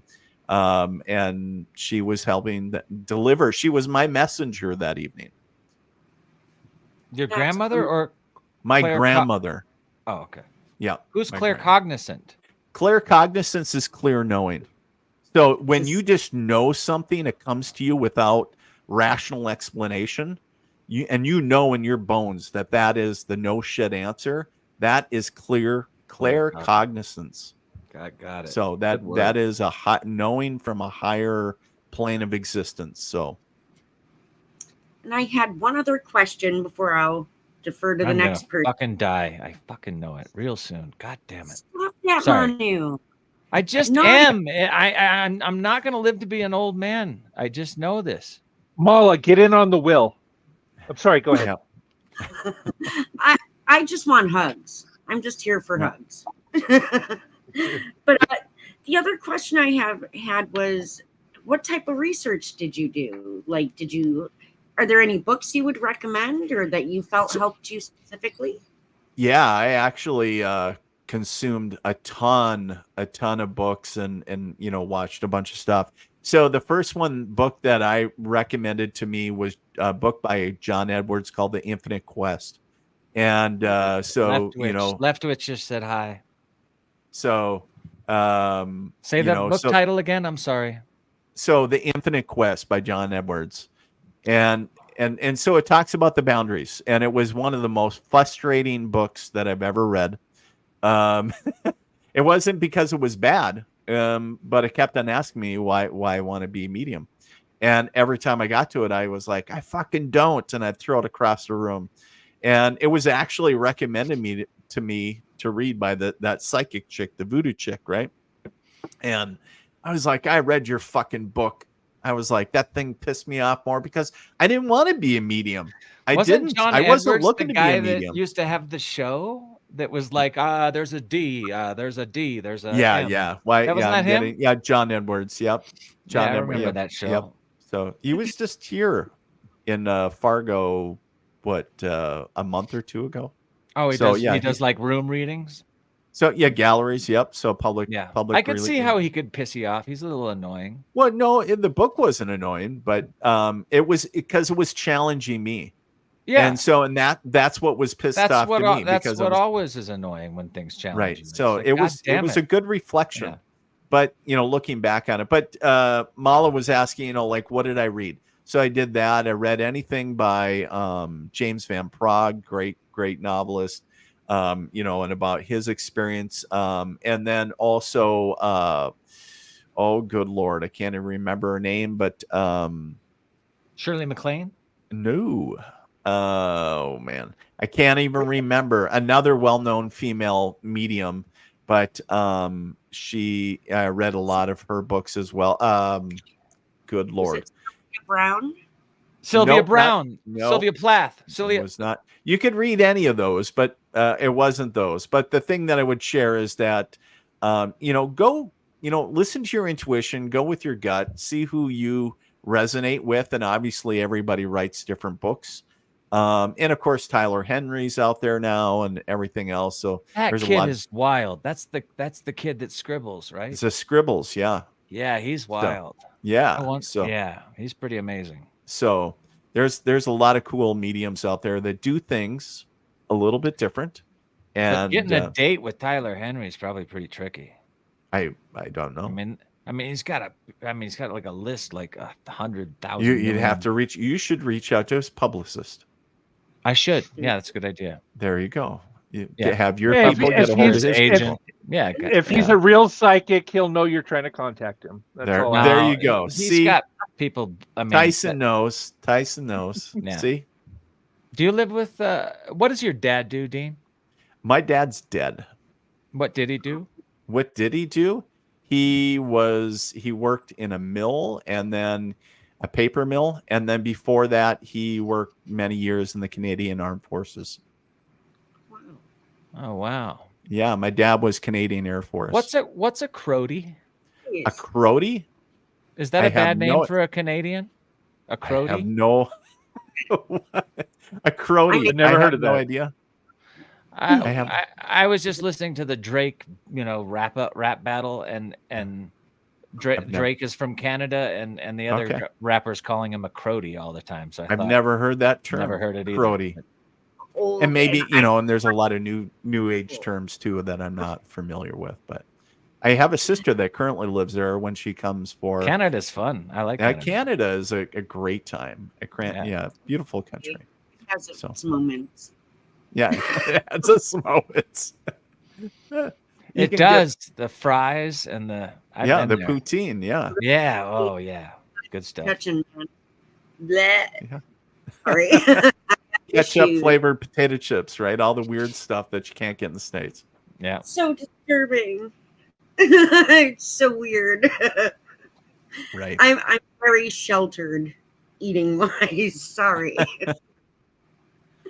But are you Canadian, Mala? I'm like, I've immigrated to Canada, so I've got dual. So you're CIA. I wish. No. Because Canada has all these secrets that we're trying to get. She's a Mountie. There you go. Yeah, she's wearing a little Mountie outfit right now. Yeah. Yeah, there you go. Do you have any more questions for our awesome guest, Dean McMurray? No? Thank you so much for coming. Thank you, Mala. Thank you. All right. Who's next? Dave Prime. Hit Dave. him. Hello. I'm psychic. I already know what he's going to ask, but I'm just going to let it happen. I want to know, say, with you working with helping the police and whatnot with homicide cases, have you ever volunteered your services for any paranormal groups on investigations that they've done, either private or like big names like TAPS, Ghost Adventures? Yeah. So I haven't done any joint investigations with yet, knock on wood, right? I'm keeping that open. However, I did do a joint investigation with a local crew in my state, and where we got some really cool if you go out on YouTube, I think I actually have it out there, and if you look up the military medium, and there's an old video of where we got some I want to say, don't quote me, I think we got the evidence captured on video where it was talking about where the spirits were talking about they wanted to push me down the stairs and everything. It was pretty wild. Oh my. And so it was pretty cool. But have I done any like high profile like cases like with TAPS and everything? No. I've been on some really fun podcasts with like Spooky South Coast and a lot of those other big name folks, but I haven't been on any investigations with them. I did do a remote where they remoted me in on one, and they were in they wanted just to see what I would get, and they didn't tell me where they were. And very right, they should. Yeah, right. And they were actually in the building where the first shot of the Revolutionary War was fired from. And it was interesting, the things that I was picking up on. And they were talking about, and they were giving the different aspects of, the validation of things that I was picking up on. So that was fun, did that. But what the future holds, you never know. Like, somebody might hear this and be like, well, shit, let me give Dean a call. And I know that I want to get out to Oklahoma. We got some folks out there that we want to work together and do something, and looking at where, I'm open to traveling wherever, to do whether investigations or to do events or whatever. So the conversation is always open. So. Are you still? You say you're still involved in the military somehow? The only thing that I'm involved in with the military is I get a check from retirement. I volunteer Are you my time. interested in volunteering for vets and that might be having a need for psychics? So I do. Yeah. I do that from Mediums. time to time. Obviously, I can only take on so many, but I have donated my time and my talents to veterans, not only veterans, but cases of lost individuals and everything else, and do that work pro bono. I don't I didn't charge. Yeah. So it was kind of my way of giving back. So it is draining. So when you It do can this be. work, it Yeah, can you be very gotta- draining. Yeah. And hey, and I do this full time as well. It's not like I'm rich from getting a retirement from the military. I got a daughter getting ready to be a freshman in college. Good God, So yeah, going down the old traditional route. So, but the thing that I would share is this: is that I keep that door open and have discussions with whomever about whatever they might be propose. So whether it's an event or hey, we're looking for this, or can you help me, I'm struggling. I've gotten a lot of those. Oh my God, my son is dealing with this, or I'm dealing with this. And a lot of it is I just give friendly advice, like I would start with this. I'm not saying, well, send me $5.99, and it's like before I give you any help. No, I answer, and do you keep the door open on your website, or how do people? Yeah, so they can get a hold of me on my website. If you go to military.medium.com, there's a contact form, and it comes right to my email, and saying hey, and then we can just chat back or email back and forth, and then also social media. You can message me there as well. And so Instagram, Facebook, whatever. So whatever. Prime. TikTok, yeah, all that stuff. Did you get your answer, or did you Yeah, ask I had Did that answer that, Dave? It did, yes. But Okay, you were perfect. talking that you use dowsing rods. Yeah, I have, and I occasionally do, yeah. Yeah, because I was on investigation with a TAPS family group in Seattle, like 18 years ago, something like that. And one of the psychics was using the two rods. The left hand for yes answers, the right one for no. I'm just sitting in the background videotaping. I'm the tripod. I'm not supposed to say anything, but just some random thought in my head popped in, just like, I wonder if something's in here really making those things move. And like that, the yes one swung around and pointed straight at me. Yeah. And I'm like, yeah, that's just pretty wild. It is, yeah. That shit is pretty cool. But yeah. This fucking fruit fly is driving me nuts. All right, who do we got going next? They could be amoebas. Interdimensional fruit flies. Hey, I live in Ramona. The fly is our national bird up here. Who's? There are no lights. Zach. Zach, you're in the dark. Zach. I hear cicadas. Dangerous thoughts. Why do I want to kill it? I just want it to go away. I don't really want to take your life, little guy. Sorry. Just get the fuck out of here. Zach, why are you in like some creepy, you could be a reptilian for all I know in this video. He's protection agency. All right. He's CIA. So what do you have a question for Mr. Dean? Speaking McMurray? Speaking of some dangerous thoughts and some reptilians, I got probably one of the most dangerous questions right now. Do you think Hillary Clinton is a reptilian?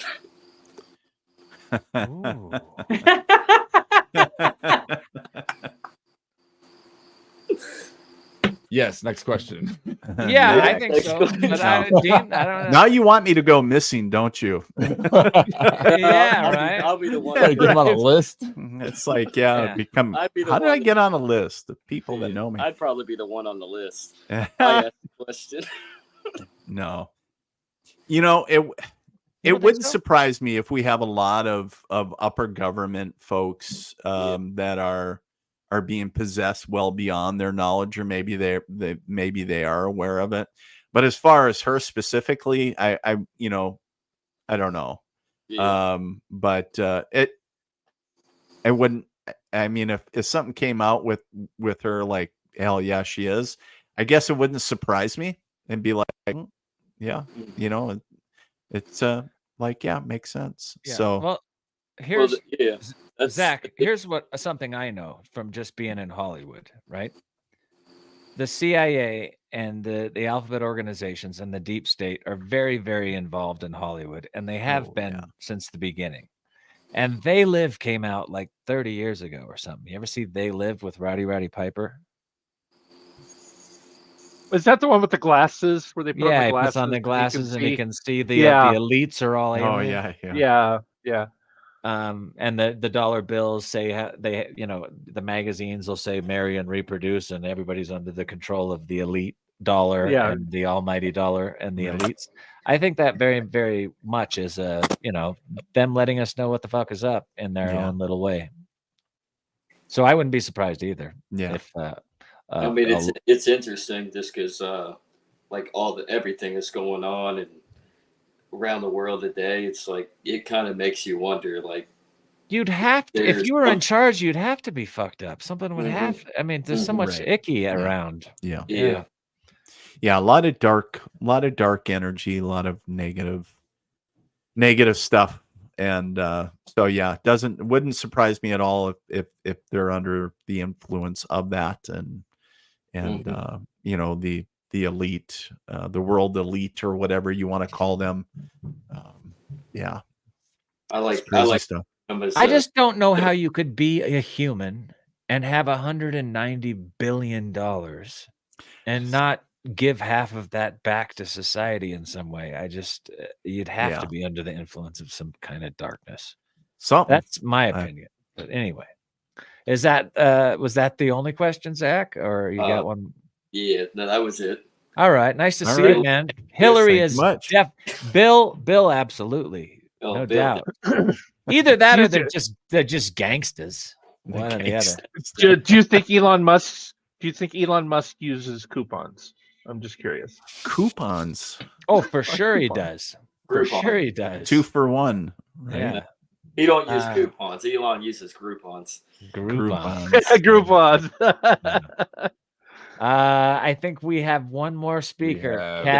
Katie, take us away and we'll end the show. Welcome, Good Katie. morning.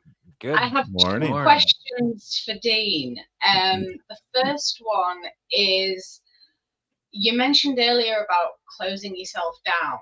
Now, I've had problems closing myself off to spirit all my life. I finally managed to close the doors a little bit in 2019 because of suffering a lot of trauma. But since we did the remote viewing episode on Dangerous Thoughts several weeks ago, I opened myself up a lot more than I have done in a long time. Yeah. And since then, I have just been wide open, and I have not been able to close myself up at all. And I've had a lot of freaky shit going on.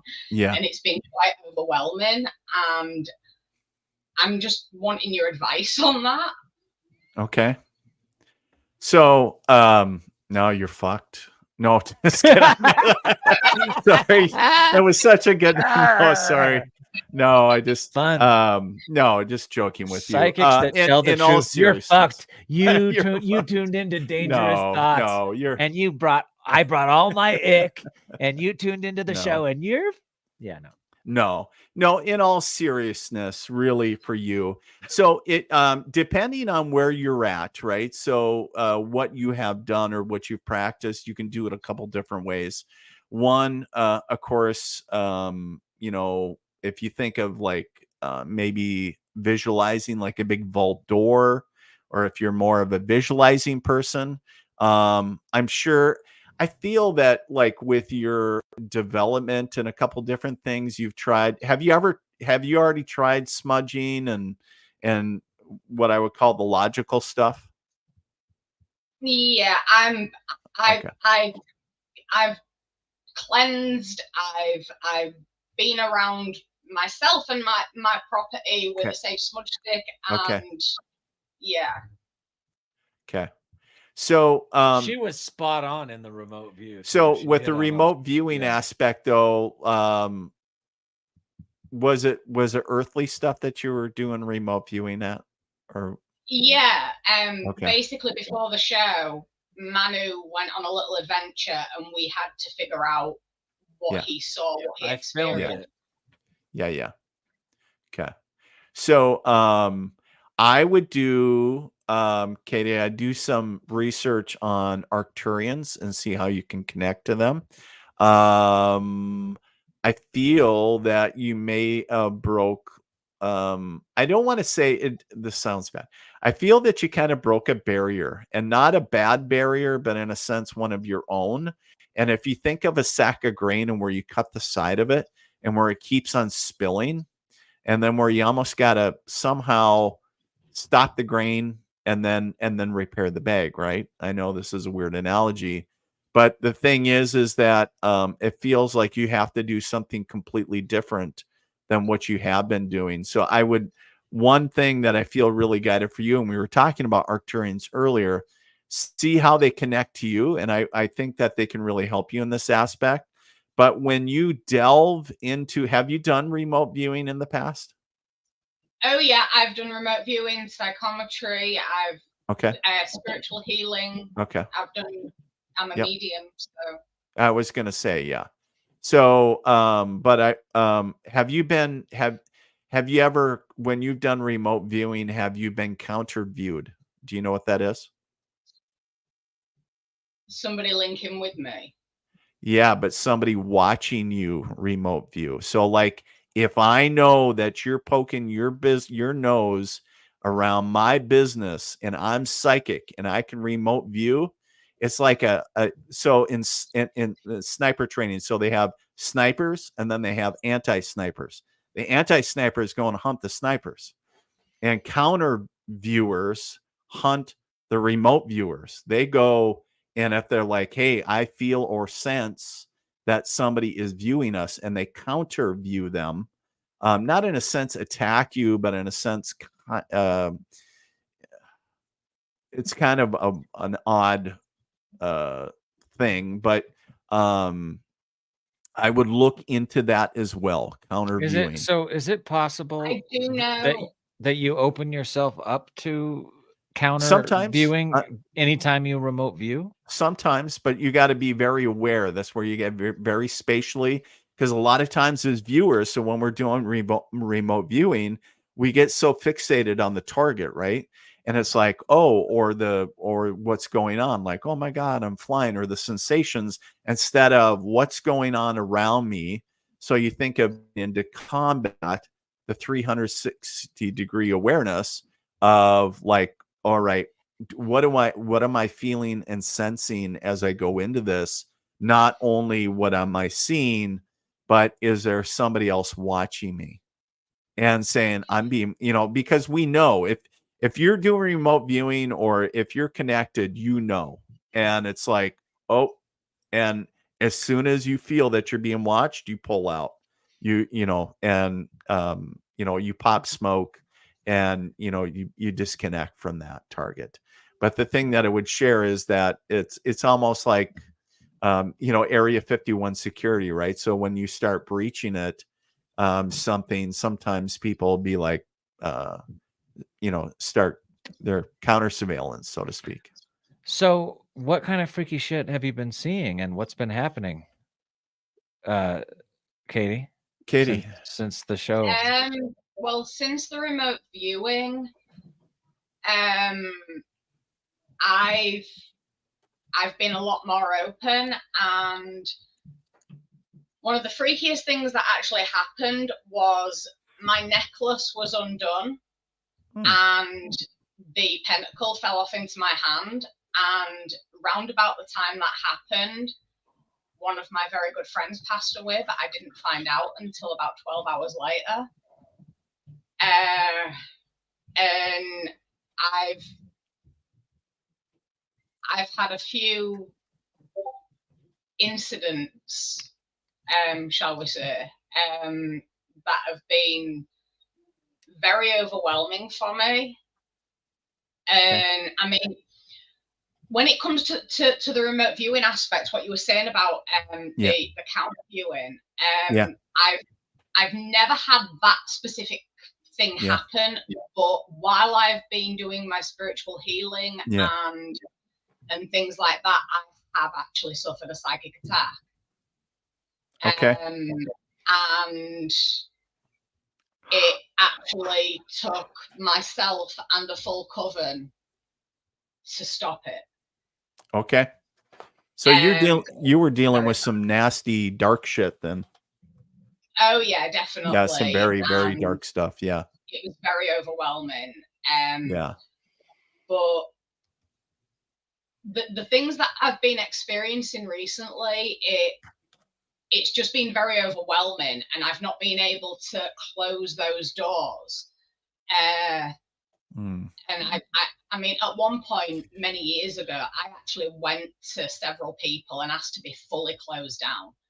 Yeah. So that I couldn't sense spirit anymore at all, because it was just so overwhelming. And the fact that I'm an empath as well, it's even more overwhelming.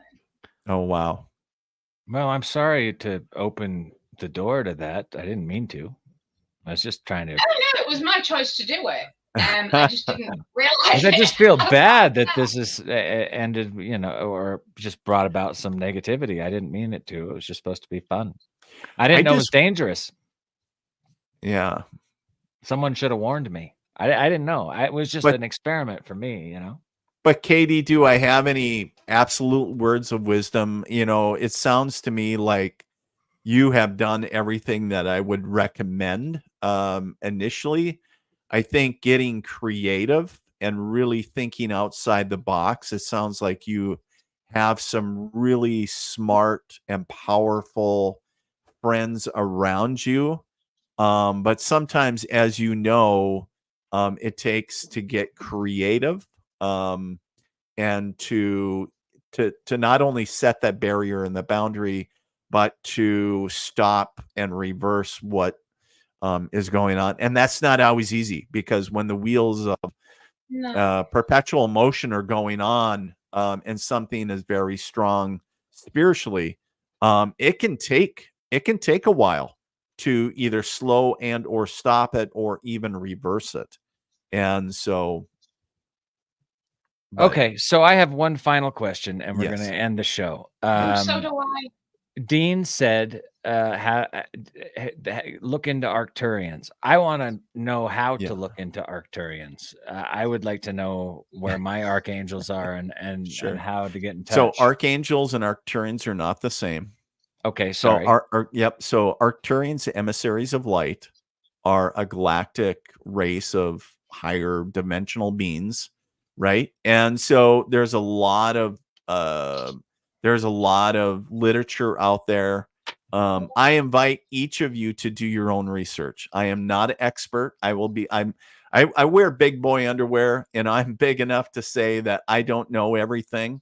My big boy pants are always ready to rock. Right.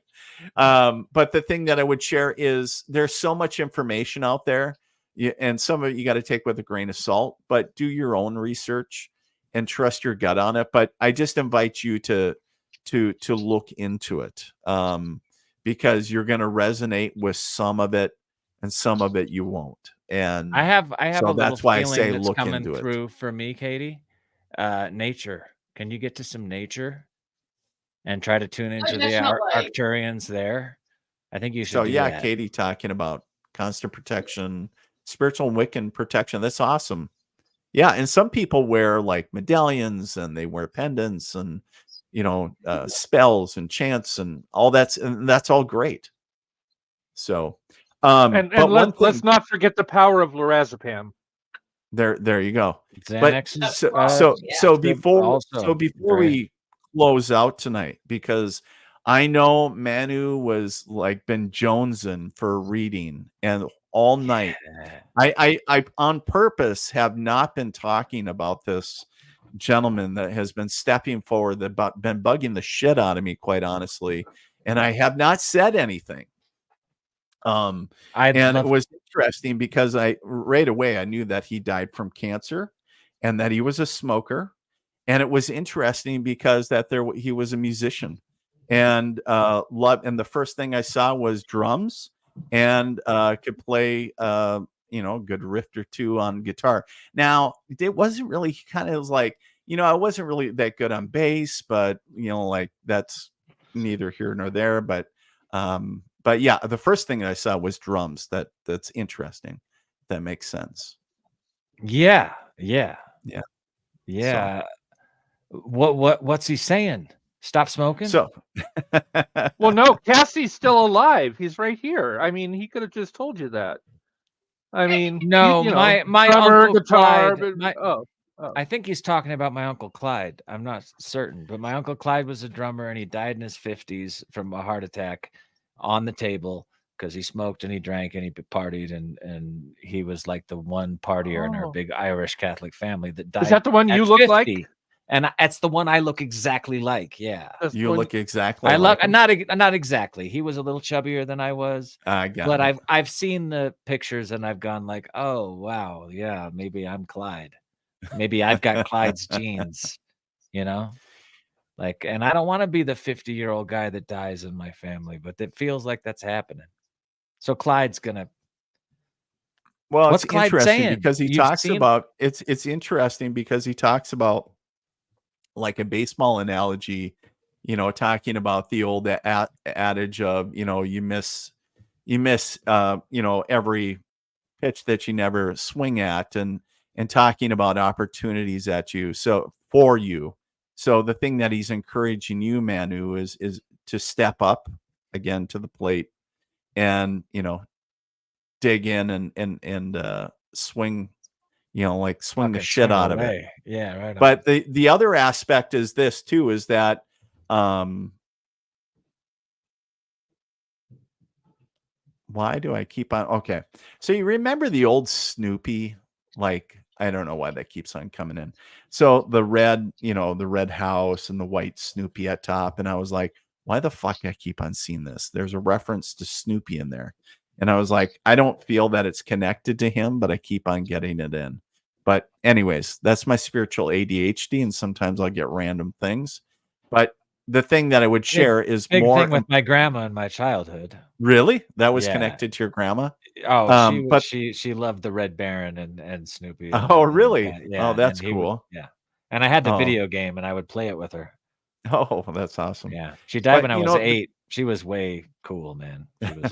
I was but the biggest 8, thing, obviously, that your uncle loves you, but the other aspect is that he is a big pusher of you and knowing that what you can accomplish. And so that's kind of the thing. It's kind of like the gentle kick in the ass. Yeah. And up. so, talking about it's time to step up. That's why he talked about the baseball analogy, right? And so Star Crew, click tight. Those are two things you're stepping up, right? Click tight. Yeah, but Star that's Crew. also what my oversoul told me that I was going to die making. Right? So Clyde is saying make them both, but fucking take care of your heart and quit smoking and get on a bike and do all the fucking things that you say you're going to fucking do, Manu.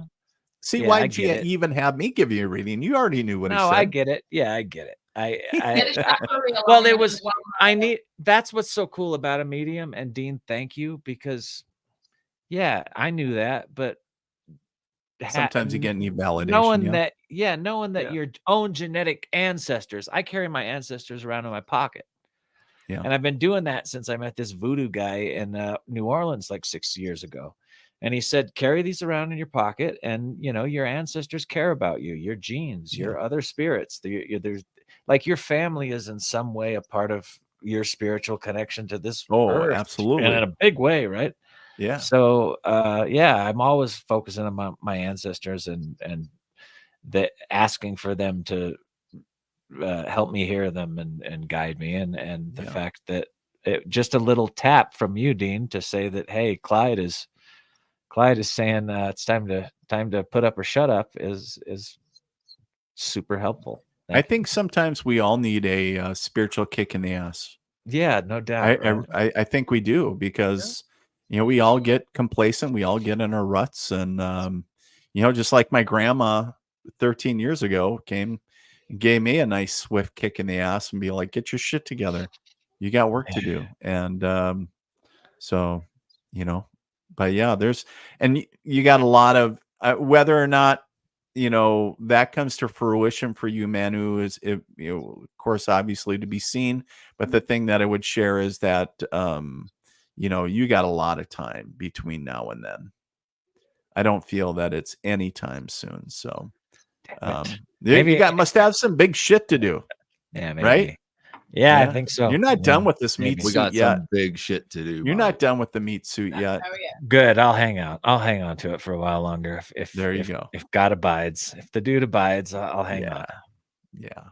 But hang on and step up. Is that it? Is that my reading?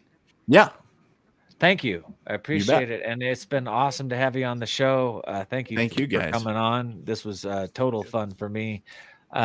I'm sorry that I keep making the show longer and longer, everybody, but actually I'm not, because when I get a guest like this and it's entertaining for me, I really don't care about the audience.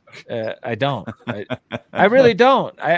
For me, if I'm having a good time, Tyson, if you're having a good time.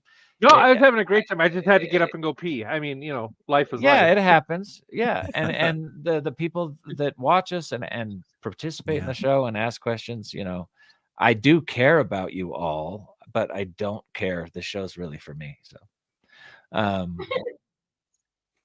I'm trying to say it in a way that's your joke. Come on. We always say it's all about the listener. We say it, but we don't mean it. Jesus Christ. Well, it was fun, you know, while it lasted. Dangerous thoughts is no longer a thing. I'm just kidding. No, hey, no, our people viewers tune just in. went up. Look, I see. That's the thing. When you're honest, you make good art. It's just be honest, man. Dean, I felt like this whole show that Dean didn't like me, and and I don't know. I just had this vibe that they were like, oh man, this kid's an idiot, and no. Manu is psychic. But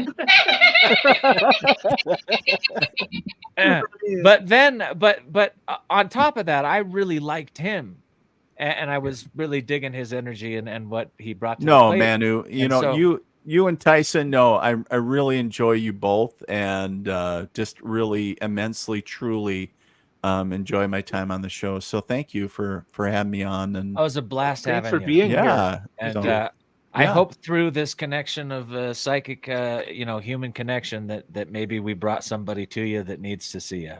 We'll see you next week, everybody, on Dangerous Thoughts. Thank you, Dean. Thank you, everybody, for listening. Happy Memorial Day. And after the show, check out Katie's Corner. Hey, who's our guest next week? Who is our guest?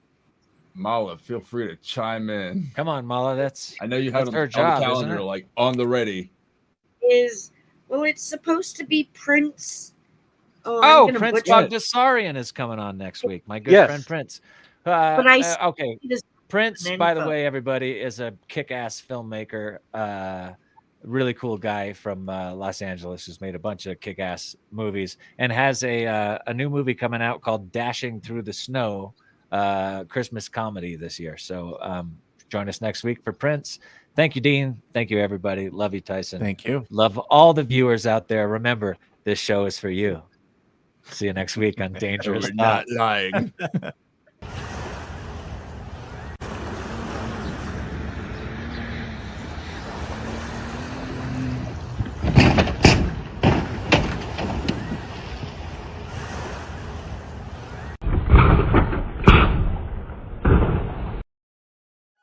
Take it to them. Ruin their motivation to survive. Robin's side is like a jungle, hold the rest of a nation. You couldn't hold me like a tongue, your knees collapsing away. Hey, gorilla hearted, I be in my chest to stay alive. Take it to them. Ruin their motivation to survive. Robin's side is like a jungle, hold the rest of a nation. You couldn't hold me like a tongue, your knees collapsing away. Hey, gorilla hearted, I be in my chest to stay alive. Hey.